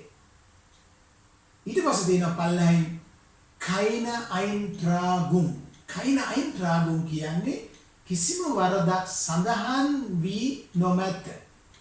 නැත්නම් කිසිම සඳහන් ඇතුල් වී නොමැත. ඒක තිබුණොත් ඔබ ගොඩ. දැන් අපි දැනගන්න ඕනේ මොන වගේ දේවල්ද මේකේ සඳහන් වන්නේ සාමාන්‍ය. 1. ඔබ විසින් තව කෙනෙකුට තුවාලයක් සිදු කරේ නම් එම තුවාලය සම්බන්ධව එම පුද්ගලයා විසින් පොලිසියට පැමිණිලි කිරීමෙන් පසුව ඔබ වරදකරුවෙක් වූ පසු ඔබගේ සහතිකයේ ඔබ වරදකරුවෙක් ලෙස නැත්නම් වරදකරුවෙක්සේ ඇතුළත් වෙනවා. ඒකට ජර්මන් වචනයක් තියෙනවා. වචනේ තමයි Vorbestraf. ඒක නෙගටිව් වචනයක්. Vorbestraf කියන්නේ අපරාධකරුවෙක් වශයෙන් සීල් එකක් ගහපු කෙනෙක්. මොන අපරාධයද කියලා විස්තර කරලා නැහැ. නමුත් මේ ටයිටල් එක හරිම අපකීර්තියට ලක් වෙන ප්‍රශ්නයක්. 2. ඔබ විසින් බරපතල තුවාලයක් හෝ තව කෙනෙකුගේ ජීවිතයට තර්ජනයක් වූ විට උසාවියකින් තීන්දුවක් ලබන්නේ නම් එයත් මෙහි සඳහන් වෙනවා. තීන්දුවකට පස්සේ වෙච්ච දේ මෙහි සඳහන් වෙනවා.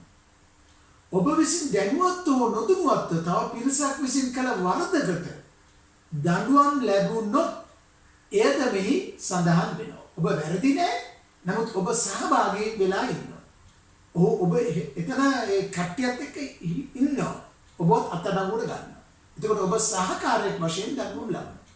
වාහනයකින් අනතුරක් වූ විට එම අනතුරෙන් අනිත් පුද්ගලයා මිය ගිය විට තීන්දුවකින් ඔබ වරදකරුවෙක් වූ විට මාස 3ක් ඉක්මවා ගිය දඬුවමක් ලැබුණොත් එයද මෙහි සඳහන් වෙනවා.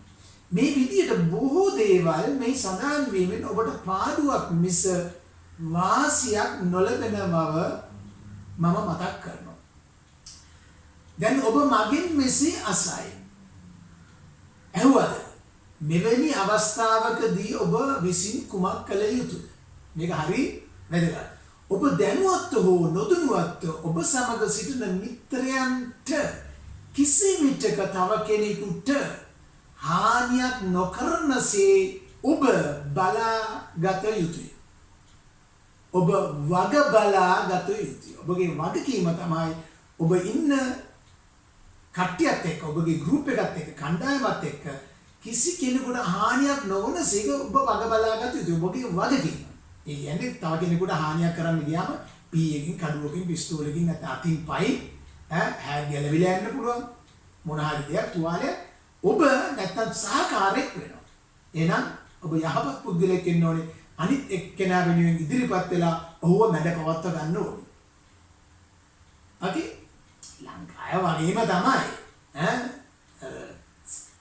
පිටිපස්සේ ඉන්න සෙට් එක උසි ගන්නන්නේ ගහම ඔකට ගහම කියලා. ඒ ලංකාව වගේම තමයි. okay ලංකාව වගේම ඔබ മന്ത്രി කෙනෙකුගේ හෝ ජනාධිපති කෙනෙකුගේ පුතෙක් වුව දඬුවමයි. ඒකයි ඒ රටවල් දියුණු වෙලා තියෙන්නේ. one country one law and one system everywhere and to everybody. සියලු දෙනාටම එක නීතිය කොහේ ගියත් ඒ රටේ ඕනම තැනක හැමෝටම එක නීතිය. නීතියේදී කිසිම කෙනෙකුට තරාතිරමක් නොබලා දඬුවම් කරනවා. උපදේශක්. ඔබකින් යම් කිසි කෙනෙකුට හිත රිදෙන ආකාරයට හෝ අතින් පයින් කරන ක්‍රියාවකට ඔබ ගොදුරු වුණොත් නැත්නම් වෙනින් කෙනෙක් ගොදුරු වුණොත් ඔබේ කණ්ඩායමේ කෙනෙක් ගොදුරු වුණොත් සෑම විටම ඔවුන්ගේ කරුණාවෙන් සමාදානෙන් සමාව ඉල්ලන එක එම රටවල් වල සම්ප්‍රදායක් සහ පත්පිළිවෙල. එයින් මේ වගේ සර්ටිෆිකට් එකක ඔබ ඇතුළත් වන්නේ නැහැ. ඒ වෙලෙම සමාව ඉල්ලන්න. අනේ සමාව වෙන්න. ඒක හදිසි කේන්තියක් නිසා එහෙම කිව්වේ. මේ ගහන කතාව නෙවෙයි කියන කතාවෙන්දී ඔබට නඩුවක් පැවරෙන්න පුළුවන්. ඔබ මෙහෙම අහලා තියෙනවද? ශරීරයේ කුමන කොටසද සහජ බුද්ධියට සම්බන්ධ? මම වෙනින් භාෂාවකින් මේ විස්තරය කරන්න. වඩාත් ජෛව විද්‍යාත්මක දෘෂ්ටි කෝණයකින් බලන කල මොලේ ලිම්බික පද්ධතිය විවිධාකාර සහජ චර්යාවන්ද ඇතුළුව ඇතම් උච්ඡේදන වලට ප්‍රතිචාර දක්වීමේ ප්‍රධාන පාලන ප්‍රදේශය ලෙස ක්‍රියාත්මක වේ. චර්යාත්මක ප්‍රචාරය කරන හැඟීම සමාජ ක්‍රියාකාරකම් සහ අභිප්‍රේණයට අදාළ බාහිර උත්තේජක ලිම්බික් පද්ධතිය මගින් ක්‍රියාවට නම්බයි. තේරුණාද? මට නම් තේරුන්නේ නැහැ. මේ භාෂාව ගැන මම හදාරා නොමැති බැවින් මේ සිංහල භාෂාවෙන් පරිවර්තනය කළොත් ඔබට මෙසේ තේරුම් යාවි. මොකද්ද මේ කියන්නේ? මිනිස්සෙගේ ප්‍රධාන කේන්ද්‍ර තුනක් තියෙනවා. එකක් බුද්ධි කේන්ද්‍රය, අනිත් එක හෘද කේන්ද්‍රය, ශරීරයේ තව කේන්ද්‍රයක් තියෙනවා. මේක බොහෝ විට ලංකාවේ අයට පමණක් තිබෙන කේන්ද්‍රය. මෙම මධ්‍යස්ථාන තුනෙන් තමයි සෑම විටම තීරණය ගන්න. මොකද එම රටවල කිසිම විටක ලංකාවේ වගේ බොක්කෙන් තීරණය නොගනී. ඒක තමයි තුන්වෙනි කේන්ද්‍රය. ඒක තියෙන්නේ ලංකාවේ අයට විතරයි. බුද්ධි කේන්ද්‍රය, හෙඩ් සෙන්ටර් එක, හෘද කේන්ද්‍රය, හાર્ට් සෙන්ටර් එක, ඊට පස්සේ තියෙනවා බොඩි එකේ බොක්කේ කේන්ද්‍රය. ඕකේ. හෘද කේන්ද්‍රයට තට්ටු කරලා බුද්ධි කේන්ද්‍රයෙන් තමයි ඔවුන් තීරණය ගන්න. ඒ ඔවුන්ගේ පොලිස් රිපෝට් එක ගැන මතක් වෙනවා කතා බහ කරලා ප්‍රශ්න ඇති කරගත්තා. ගහගන්න ගියොත්. ඒක නිසා ඒක කරන්නේ නැහැ. තව දුරට කතා කරනකොට ඔබට මේක තේරෙයි. ඔබ දන්නවා ඇති අර සෙට් එකක් ඉන්නේ. පමන ඉක්මවා බොන අය ලංකාවේ නෙමෙයි හොඳේ. ඒ සෙට් එකේ ඉන්නේ වෙනි රටක. පමන ඉක්මවා බිව්වම තමයිලු පරණ කේස් මතක් වෙන්නේ. ඉතින් ගහගන්නවා. තප්පර 10කින් කෙනෙක්ව මරණයට පත් කරන තැනකට මේ වගේ සෙට් ක්‍රියා කරනවා. තව සෙට් එකක් ඉන්නවා ගෑනුන්ටයි ළමයින්ටයි ගහන. මේ සෙට් එකට කියන නම තමයි නපුංසකයෝ. ගෑනු අයටයි ළමයින්ටයි ගහනවා කියන්නේ හරිම නින්දිත ක්‍රියාවක්. ඇයි ඒ දෙවර්ගයකටම ඒ ගෑනු අයටයි ළමයින්ටයි ඔවුන් ශක්තිමත් නැහැ. ඒකට ගහන කෙනා ශක්තිමත්. එහෙනම් ඔවුන් නපුංසකයෙක්. මට පුළුවන් නම් තව කෙනෙකුට ගහන්න කියලා මගේ මිනිස්සේ වැඩ කරනවා නම් මට දැක්මක් තියෙනවා නම් මම ගහන එකද කරන්න ඕනේ. මම ගැසිය යුතුද? මට ගහන්න පුළුවන් කියලා දන්නවනම් මම මොකටද ගහන්නේ? පැහැදිලිද? එහෙනම් ඒවා කතා බහ කරලා තමයි මේ ප්‍රශ්න විසඳගන්නේ. ලංකාවේ නෙමෙයි හොඳේ. ලංකාවේම නැති නිසා හොඳයි. අම්මෝ ඇති යාන්තම් නේද? ඔබට මම මේ දේවල් පවසන්නේ ඔබේ යහපත් සඳහා එම රටවලට ගියාට පසුව පරිස්සම් වෙන්න ඕන නිසා. එම රටවල ගෑනුන්ට ළමයින්ට ඇති අත තිබ්බොත් ඔබට වදින සීල් එකේ නම තමයි මම ඒකේ. ඊට පස්සේ තියෙනවා වචන දෙකක්. හරිම භයානක වචන දෙකක්. මේ වචනේ තමයි angreifen, දෙවෙනි වචනය beleidigen. Er hat mich angegriffen. කිව්වොත් පොලිසියෙන් ඔයාව අත්අඩංගුවට ගන්නවා. Er hat mich beleidigt. කිව්වොත් පොලිසියෙන් ඔයාව අත්අඩංගුවට ගන්නවා.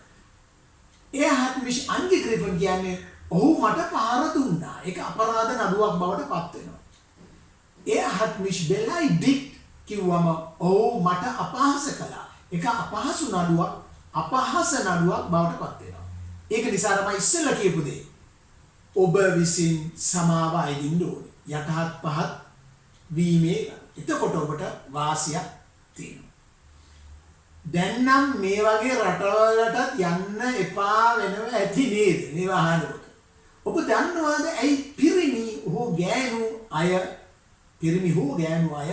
තව කෙනෙකුට ප්‍රථමයෙන් ගහන්නේ ඇයි කියලා? අහලා තියෙනවද? තමන්ට ගුටි කන්න ප්‍රථමයෙන් අනිත් කෙනාව මෙල්ල කර ගැනීමටයි තමන්ට බයයි. තමන්ට වඩා අනිත් කෙනා ශක්තිමත් වෙයි කියලා නිසා තමයි ගහන්නේ. අනිත් එක්කෙනාව අඩපණ කරනවා. ඒක තමයි හේතුව.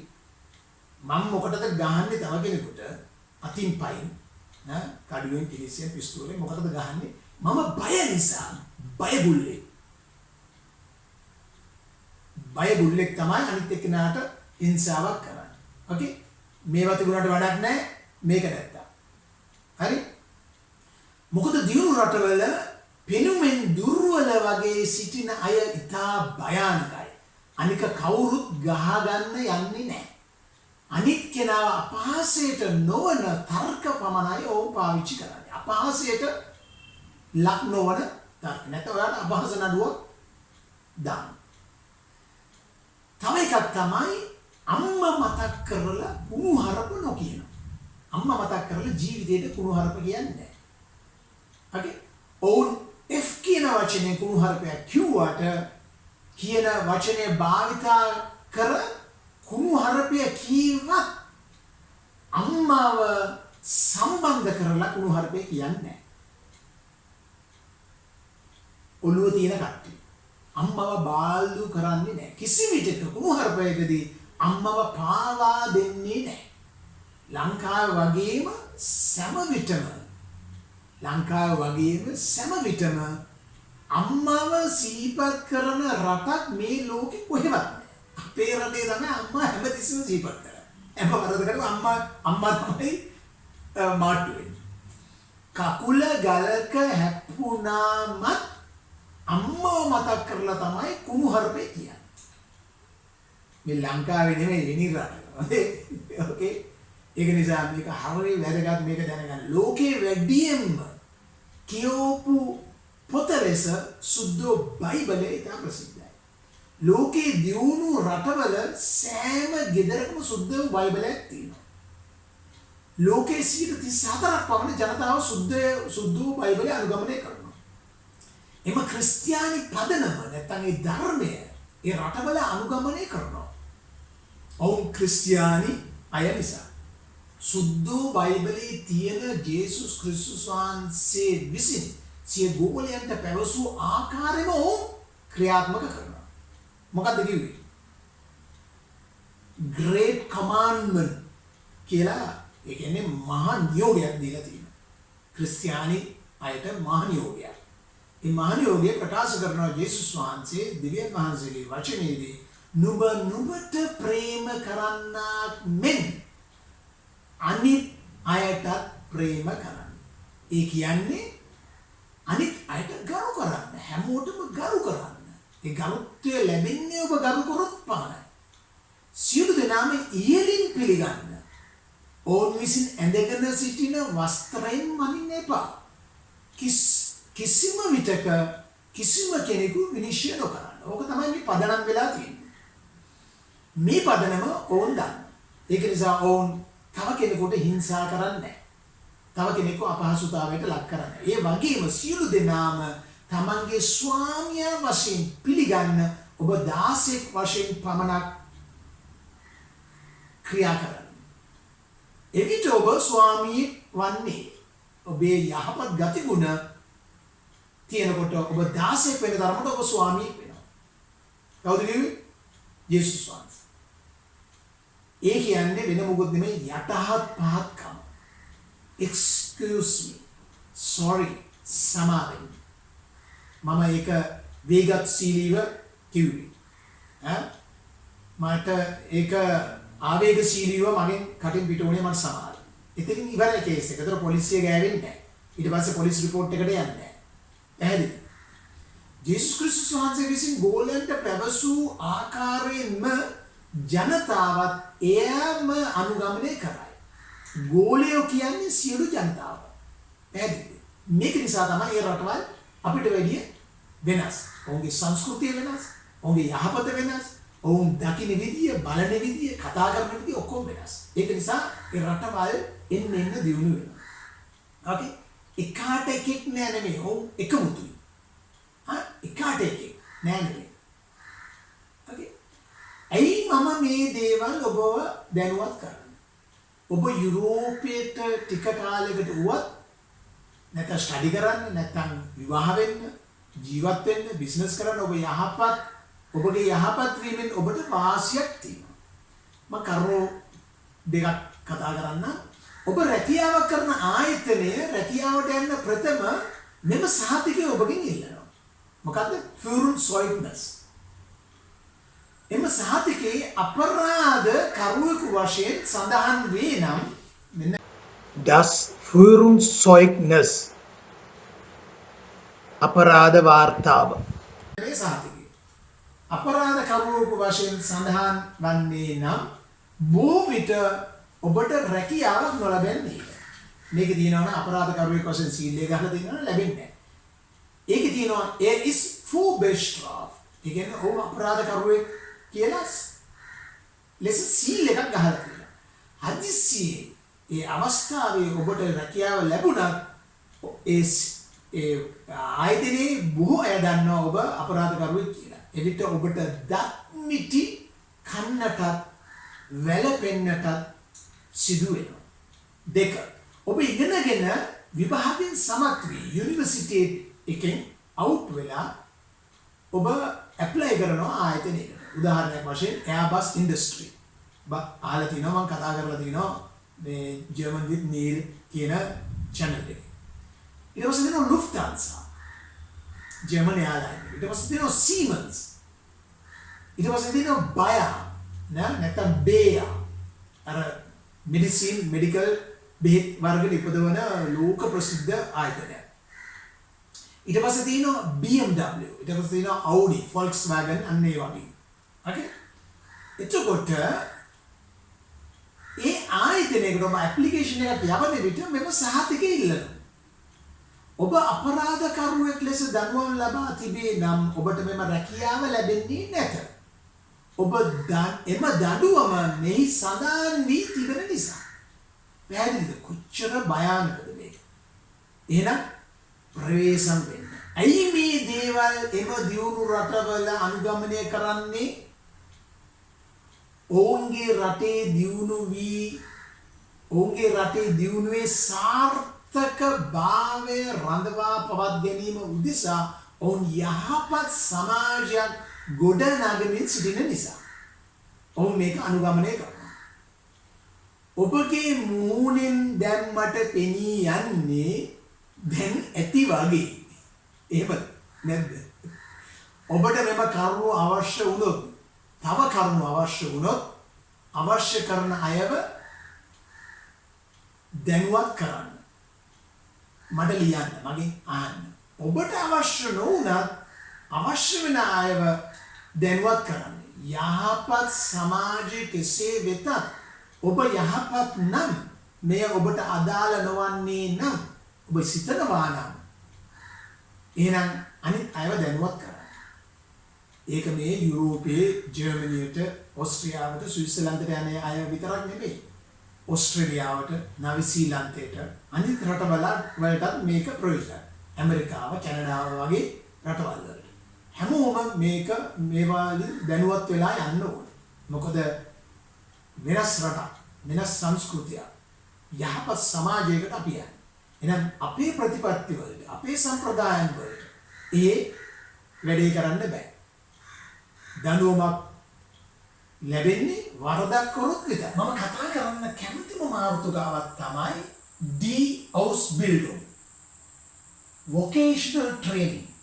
ඒ ගැනත් වීඩියෝ මම හිතන්නේ 3ක් නැත්නම් 4ක් දාලා තියෙනවා. Die Ausbildung. Vocational training. මේක අවශ්‍ය මොකද හැමෝටම ස්ටඩි කරන්න අවස්ථාවක් නැහැ. එහෙම අයට O level පාස් වෙච්ච අයට, A level පාස් වෙච්ච නැති අයට, නැත්නම් O level පාස් වෙලා, A level පාස් වෙලා ස්ටඩි කරන්න යන්න බැරි අවස්ථාවල් බොහොමයක් තියෙනවා. ඒ අයට දොරක් විවෘත වෙලා තියෙනවා Ausbildung එකක් කරන්න, vocational training එකක් කරන්න. ඒක ගැන මම ටිකක් ගැඹුරට කතා කරන්න කැමතියි. ඒක 1970 ගණන් වල පටන් ගත්ත එකක්. ජර්මනිය තමයි ඉස්සෙල්ලා පටන් ගත්තේ. මේකේ විස්තර ගැන කතා කරනකොට මේක මේ සම්බන්ධතාවය රජය විසින් ආයතන සමග එකට එකතු වෙලා තමයි මේ වැඩේ කරන්නේ. IHK කියලා තමයි Industry on Handelskammer. ඒ කියන්නේ industry handling නැත්නම් handle ඒ කම කියන්නේ ඒ ගවර්න්මන්ට් එකේ කර්මාන්ත වෙළඳාම සම්බන්ධව තියෙන ඉන්ස්ටිටියුට් එකක්. ඒකෙන් තමයි ඔක්කොම පාලනය කරන්නේ. මේ තින්නේ Airbus ඉන්ඩස්ට්‍රි එකේ Ausbildung එකක්. පියාපත් ගැන, wings ගැන උගන්වනවා. ඒ වගේම BMW එකේ මෝටරේ ගැන මේ තුන් දෙනෙකුට උගන්වනවා. ඒ වගේම Siemens එකේ machine operator ගැන උගන්වනවා. ඊට පස්සේ Deutsche Bahn DB ඒ රෝද සම්බන්ධව උගන්වනවා. බලන්න. okay. ඒගොල්ලෝ විවිධ ගිවිසුම් වලට එළඹලා තියෙනවා කර්මාන්ත ශාලාවල් එක්ක. ඒක Airbus ඉන්ඩස්ට්‍රි එක්ක තියෙනවා. Lufthansa එක්ක තියෙනවා. TUI Air Berlin travel agency එක්ක travel sector එකේ එතනම hotel sector එක Volkswagen BMW Porsche Audi හැම එකනකම මේගොල්ලෝ ගිවිසුම් ගහලා තියෙනවා. ඒකම පසුව කතා කරන ඔබ අහන්නේ ඇයි මොකක්ද ඒකේ හේතුව? මේ ගිවිසුමත් එක්ක තියෙනකොට ඔවුන්ට මේ ශිෂ්‍යයන්ට විධිවිධාන හම්බ වෙනවා. ඔවුන්ට පහසුකම් හම්බ වෙනවා. ඔවුන් ආරක්ෂා වෙනවා. ඔවුන් හොඳට ඉගෙන ගන්නවා. ඕකේ. දැන් මේක මේ සිස්ටම් එකට කියන්නේ dual system කියලා. I'm dual system. dual system කියන්නේ වෙන එකක් නෙමෙයි. මාස 8ක් ඔබ පාසලේ විතරයි ඉන්නේ. ඒ කියන්නේ සම්බන්ධ ඉඳලා සිකුරාදා වෙනකන් පැය 7කට ආසන්න කාලයක් 7මාරට ආසන්න කාලයක් පාසලේ ගත කරන්නේ. විෂයන් 8ක් තියෙනවා. ඕකේ.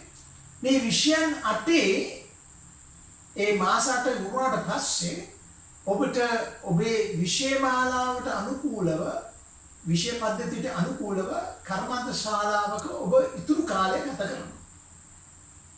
දවසක් සුමානට දවසක් පාසලේ අනිත් දවස් 4ම නැත්නම් සෙන්සුරාදා භාගෙත් එක්ක දවස් 4මාරක් ඒ කර්මාන්ත ශාලාවේ. ඒක තමයි ඩුවල් සිස්ටම් කියන්නේ. ඒකට වොකේෂනල් එකයි තියරි එකයි ප්‍රැක්ටිකල් එකයි දෙකම එකේදී හම්බ වෙනවා. මැද තියෙනවා එක්සෑම් එක. ඒකට කියන්නේ ස්විෂන් ප්‍රූෆන්.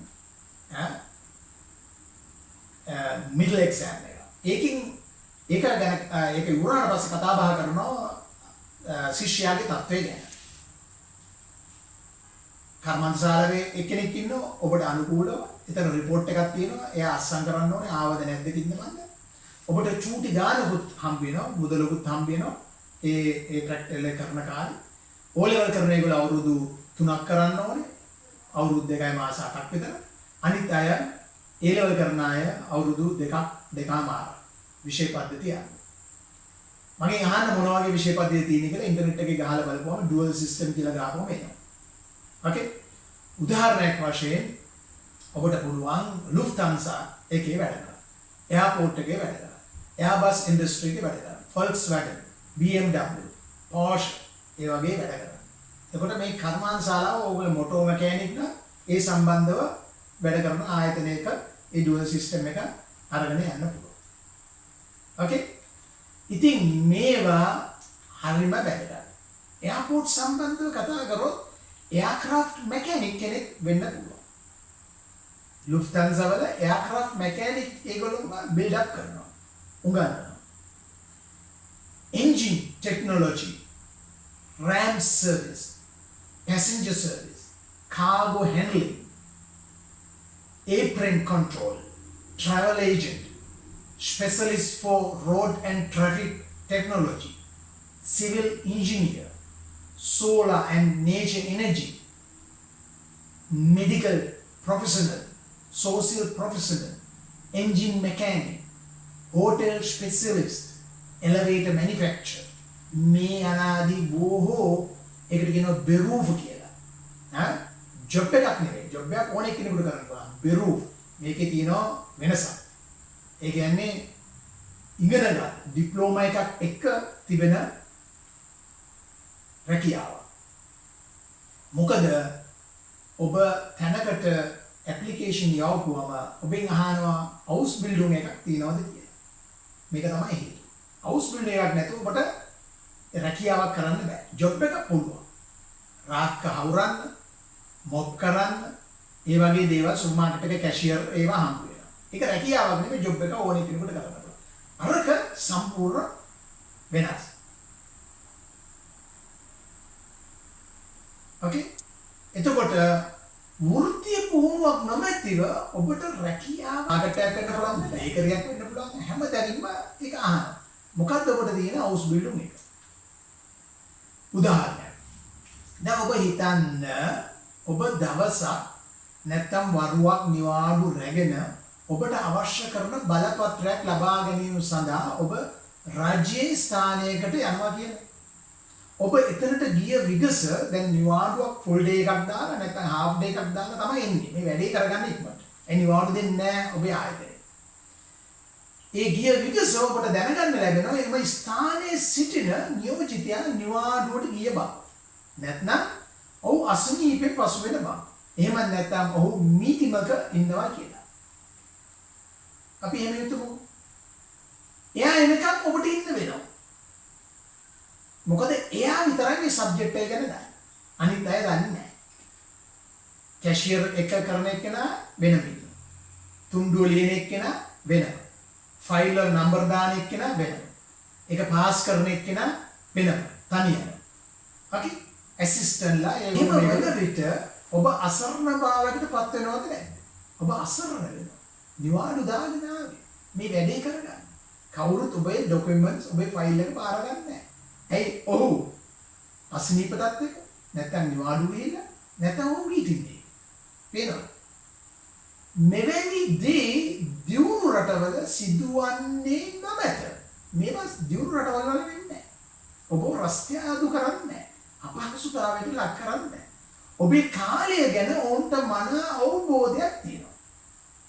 ඇති අතර ඔවුන් කිසිම විට ඔවුන් විසින් කිසිම විටක ඔබව අපහසුතාවයට ලක් කරන්නේ නැහැ. Time is money. අර සුදු මහත්තුරු කිව්වේ time is money කියලා. වෙලාවට එන්නේ කියලා. හරියට 8ට එන්නේ ගියාම අපි නේ 11 මාරට යනවා. අපි on time. අපේ රටේ නෙමෙයි අල්ලපු රටේ. ඉන්දියාවේ එහෙමයි. 8ට එන්නේ ගියාම 11 මාරට එනවා. අපි ලංකාවේ එහෙම කරන්නේ නැහැ. වෙලාවට එනවා කිව්වොත් එනවම තමයි. වෙලාව තමයි. මිනිස්සුම රස්තියාදු කරන රටක් නෙමෙයි අපේ රට. ඒක නිසා තමයි තවමත් දියුණු වෙමින් පවතින රටක් කියලා අපිට ලේබල් එක ගහලා තියෙන්නේ. අපි වෙලාවට වැඩ කරන නිසා. දැන් මේ මිනිස්සු අපහසුතාවයට ලක් වුණා. එහෙනම් ඔවුන්ට මෙවැනි දේවල් නොවන ලෙස හැකියාවක් ඇති අතර අපේ රටේ මෙවැනි දේවල් නිතරම වෙන එකේ රහස කුමක්ද? ඇයි අපිට මෙහෙම වෙන්නේ? මොකද්ද රහස? ඔවුන්ට එහෙම වෙන්නේ නැහැ. ඔවුන් එහෙම කරන්නේ නැහැ. අපිට මෙහෙම වෙනවා. උදාහරණයක්. දැන් මේ අවුස්බිල්ඩුන් එකේ ඔවුන් ඉගෙන ගන්නවා මේ විදිහට. ක්ලාක් කෙනෙක්. බියුරෝ කවුෆ්මන් නැත්නම් බියුරෝ කවුෆ්රව් කියලා කියනවා. ගෑනුවෙක් කෙනෙක් නැත්නම් පිරිමි කෙනෙක්. ඔබ මුලදී අවුරුද්දක් පාසා වොකේෂනල් ට්‍රේනින් ස්කූල් එකට යන්න ඕනේ. ඔබට විෂය මාලාවන් 8ක් විතර තියෙනවා. මව් භාෂාව, ඉංග්‍රීසි භාෂාව, ගණිතය මේ මාස 8 විතරයි. ඊට පස්සේ ඔෆිස් පාඨමාලාව, Excel, Word, PowerPoint, ඉන්ටර්නෙට්, සමහරවිට ග්‍රැෆික් ප්‍රෝග්‍රෑම් එකක් ඉගෙන ගන්නවා. විෂය මාලාවට අනුකූලව. ආර්ථික විද්‍යාව, ආර්ථිකය ගැන දැනගන්නවා. රටේ තියෙන ආර්ථික තත්ත්වය ගැන, සමාජ අධ්‍යයනය ගැන. මෙවැනි විෂයන් සඳහා විශේෂ විෂයක් වශයෙන් තනතුරට අදාළ වන ලිපි ලේඛන සම්බන්ධව, ඇග්‍රීමන්ට් සම්බන්ධව, ඔප්පු, ටැක්ස් කොල සම්බන්ධව ඔවුන්ට උගන්වනවා. ඒ වොකේෂනල් ට්‍රේනින් එකේ. අපි කියමුකෝ නගර සභාවක නැත්නම් ප්‍රාදේශ සභාවක කියලා. ඒතකොට විෂය පද්ධතියට අනුව ඉගෙන ගන්නවා. ඔය ටික අවුරුදු 2මාරක් අධ්‍යයනය කළ යුතුයි. ඊට පස්සේ තමයි මාස 8කට පස්සේ මාස 9කට පස්සේ තමයි අර ප්‍රැක්ටිකල් මාස 8කට පස්සේ මාස 9කට පස්සේ ප්‍රැක්ටිකල් ඒ ඩුවල් සිස්ටම් එකට එනවා. ප්‍රැක්ටිකල් ඒ ආයතනයේ ප්‍රැක්ටිකල් එක කරනවා. මෙම තනතුර සම්බන්ධව ආයතනයක ප්‍රැක්ටිකල් එකක් අපිට හොයාගන්න පුළුවන්. නැත්නම් ඒ ඇග්‍රීමන්ට් ගහලා දිනවා අර EIHK කියන ඒගොල්ලෝ එක ඇග්‍රීමන්ට් ඒගොල්ලෝ ලිස්ට් එකක් දෙනවා. එතකොට අපිට ඇප්ලයි කරන්න පුළුවන්. මේ සෑම අංශයකම ප්‍රායෝගිකව ඉගෙන ගත යුතුයි. හරි? එහෙම වුණාම මම මේ අත්දැකීමකින් කියන්න හැම අයෙක්ටම හැම අංශයකම දැනුම තිබෙන විට ඒ මගින් ආයතනයට ලැබෙන වාසිය මොනවද කියලා බලන්න. උදාහරණයක් ප්‍රාදේශීය සභාව, නගර සභාව. දැන් මම එනවා බිල ගෙවන්න. දැන් කැෂියර් තනතුර ඉන්න දැරිය නැත්නම් ගෑනුවෙක් කියලා පිරිමියෙක් කියලා අසනීපයි. ඇක්සිඩන්ට් එකක් වෙලා. දැන් කැෂියර් කරන්න කවුරුත් නැහැ. හරි? බිල් කඩන එක්කෙනාට අසනීපයි. පර්මිෂන් එක දෙන එක්කෙනාට අසනීපයි. බදු සැකසුම් කරන එක්කෙනාට අසනීපයි. ටැක්ස් කොලේ චේන්ජ් එකක් ඒක එක්කෙනාට අසනීපයි. නැත්නම් නැහැ. නැත්නම් මීටින් එක. මොන වගේ අපහසුතාවයකට අපි ලක් වෙනවද? එක මේසෙන් අනිත් මේසෙට යනවා. මගේ වැඩේ කරන්නේ. දැන් මේ වගේ හවුස් බිල්ඩින් එකක් කරලා තිබුණා නම් මේ ප්‍රශ්නේ නැහැ. ඇයි? හවුස් බිල්ඩින් කරන එක්කෙනා ප්‍රායෝගිකව ඉගෙන ගන්නවා කැෂියර් ජොබ් එක. බිල් කඩන ජොබ් එක. ඒ රෙජිස්ටර් කරන ජොබ් එක. ඉන්ටර්නෙට් සම්බන්ධව ඒවා රෙජිස්ටර් කරන ටැක්ස් වල සම්බන්ධව. ඒවා කඩන්නේ කොහොමද? ලියන්නේ කොහොමද? වෙනස් කරන්නේ කොහොමද?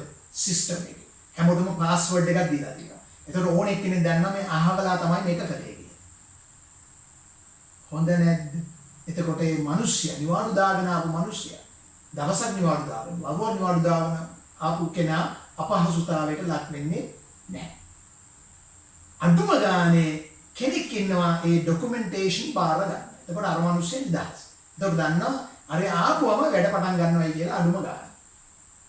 හොඳ නැද්ද? country one system. One country one system. අනුරාධපුරෙත් ගියාම එකම සිස්ටම් එක. මාතර ගියාම එකම සිස්ටම් එක. තිරුකුණාමලේ ගියාම එකම සිස්ටම් එක.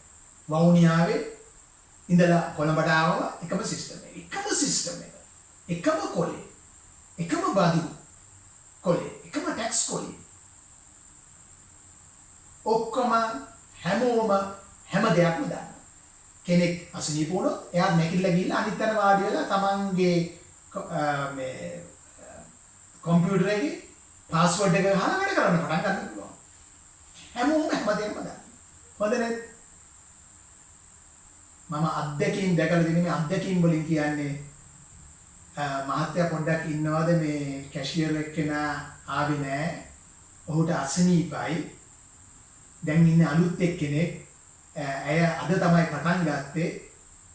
ටිකක් ඉඳගෙන ඔබ අහලා නැද්ද මේක මට විතර දුන්නේ? මේවා වෙනව දිගට. මේ මහත්තයා නෑ. මේ මහත්තයා දවස් 3කට ගියා. බදා දෙන්න පුළුවන්ද? දැන් අද සඳුදා. දැන් නිවාඩු දාගෙන ගියේ. බදා දෙන්නකෝ. බදාද 9ට විතර එන්න. 9ක් 10ක් අතර. ඔබ අහලා නැද්ද ඒවා මට විතරද වෙන්නේ? මේ වගේ දේවල් බොහොමයක් වෙනවා. මිනිස්සු රස්තියාදු වෙනවා. කාලේ නාස්ති කරනවා. කාලේ මගට නාස්ති කරනවා. මේක විය යුතුද? මේක නොවිය යුතුද? කවදා හරි මේක පටන් ගන්න ඕන. අද පටන් ගත්තොත් තව අවුරුදු 15කින් තමයි මේක නිවැරදි කරගන්න පුළුවන්. one country one system කියන්නේ ඕකට තමයි. ඒකයි ඒ රටවල් දියුණු වෙ පවතින නෙමෙයි දියුණු වෙලා. ඒගොල්ලෝ අපි හිටපු තැන ඉඳලා තමයි ආවේ. හැබැයි ඉක්මනට ආවා. නැත්තම් system must be changed කියන්නේ ඔකට තමයි. system එකක් තියෙනවා. system එක change. දැන් ඔබ හිතන්න මෙවැනි පාඨමාලාවක් අප රටේ සියලුම ශ්‍රේෂ්ඨයි ඉගෙනගෙන තිබුණොත් අපේ රටට කුමක් වේවි? ආර්ථික වර්ධනය වගේම productivity වලට කුමක් වේවි?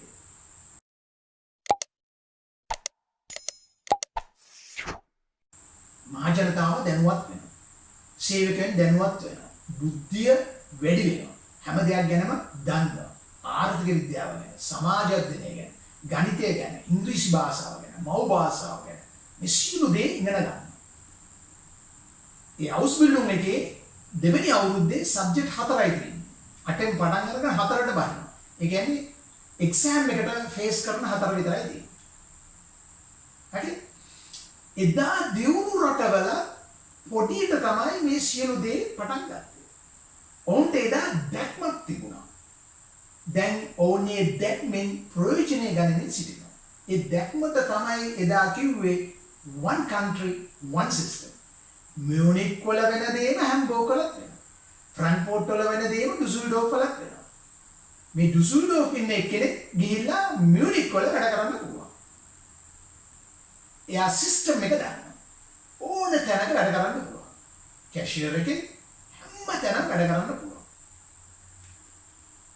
පේනවා දියුණු රටවල. තව පොඩි උදාහරණයක් කියන්නම්. ඔබ ජර්මනියට ගියාම ස්ටුඩන්ට්ස් කෙනෙක් හැටියට ඔබට මේක දැනගන්න හම්බ වෙයි. මම මතක් වෙයි. ඔබ යනවා දැන් ෂෙන්ගන් වීසා එක මාසයකට නැත්නම් මාස 3කට ෂෙන්ගන් වීසා හම්බ වෙනවා. ඒක අරගෙන යනවා.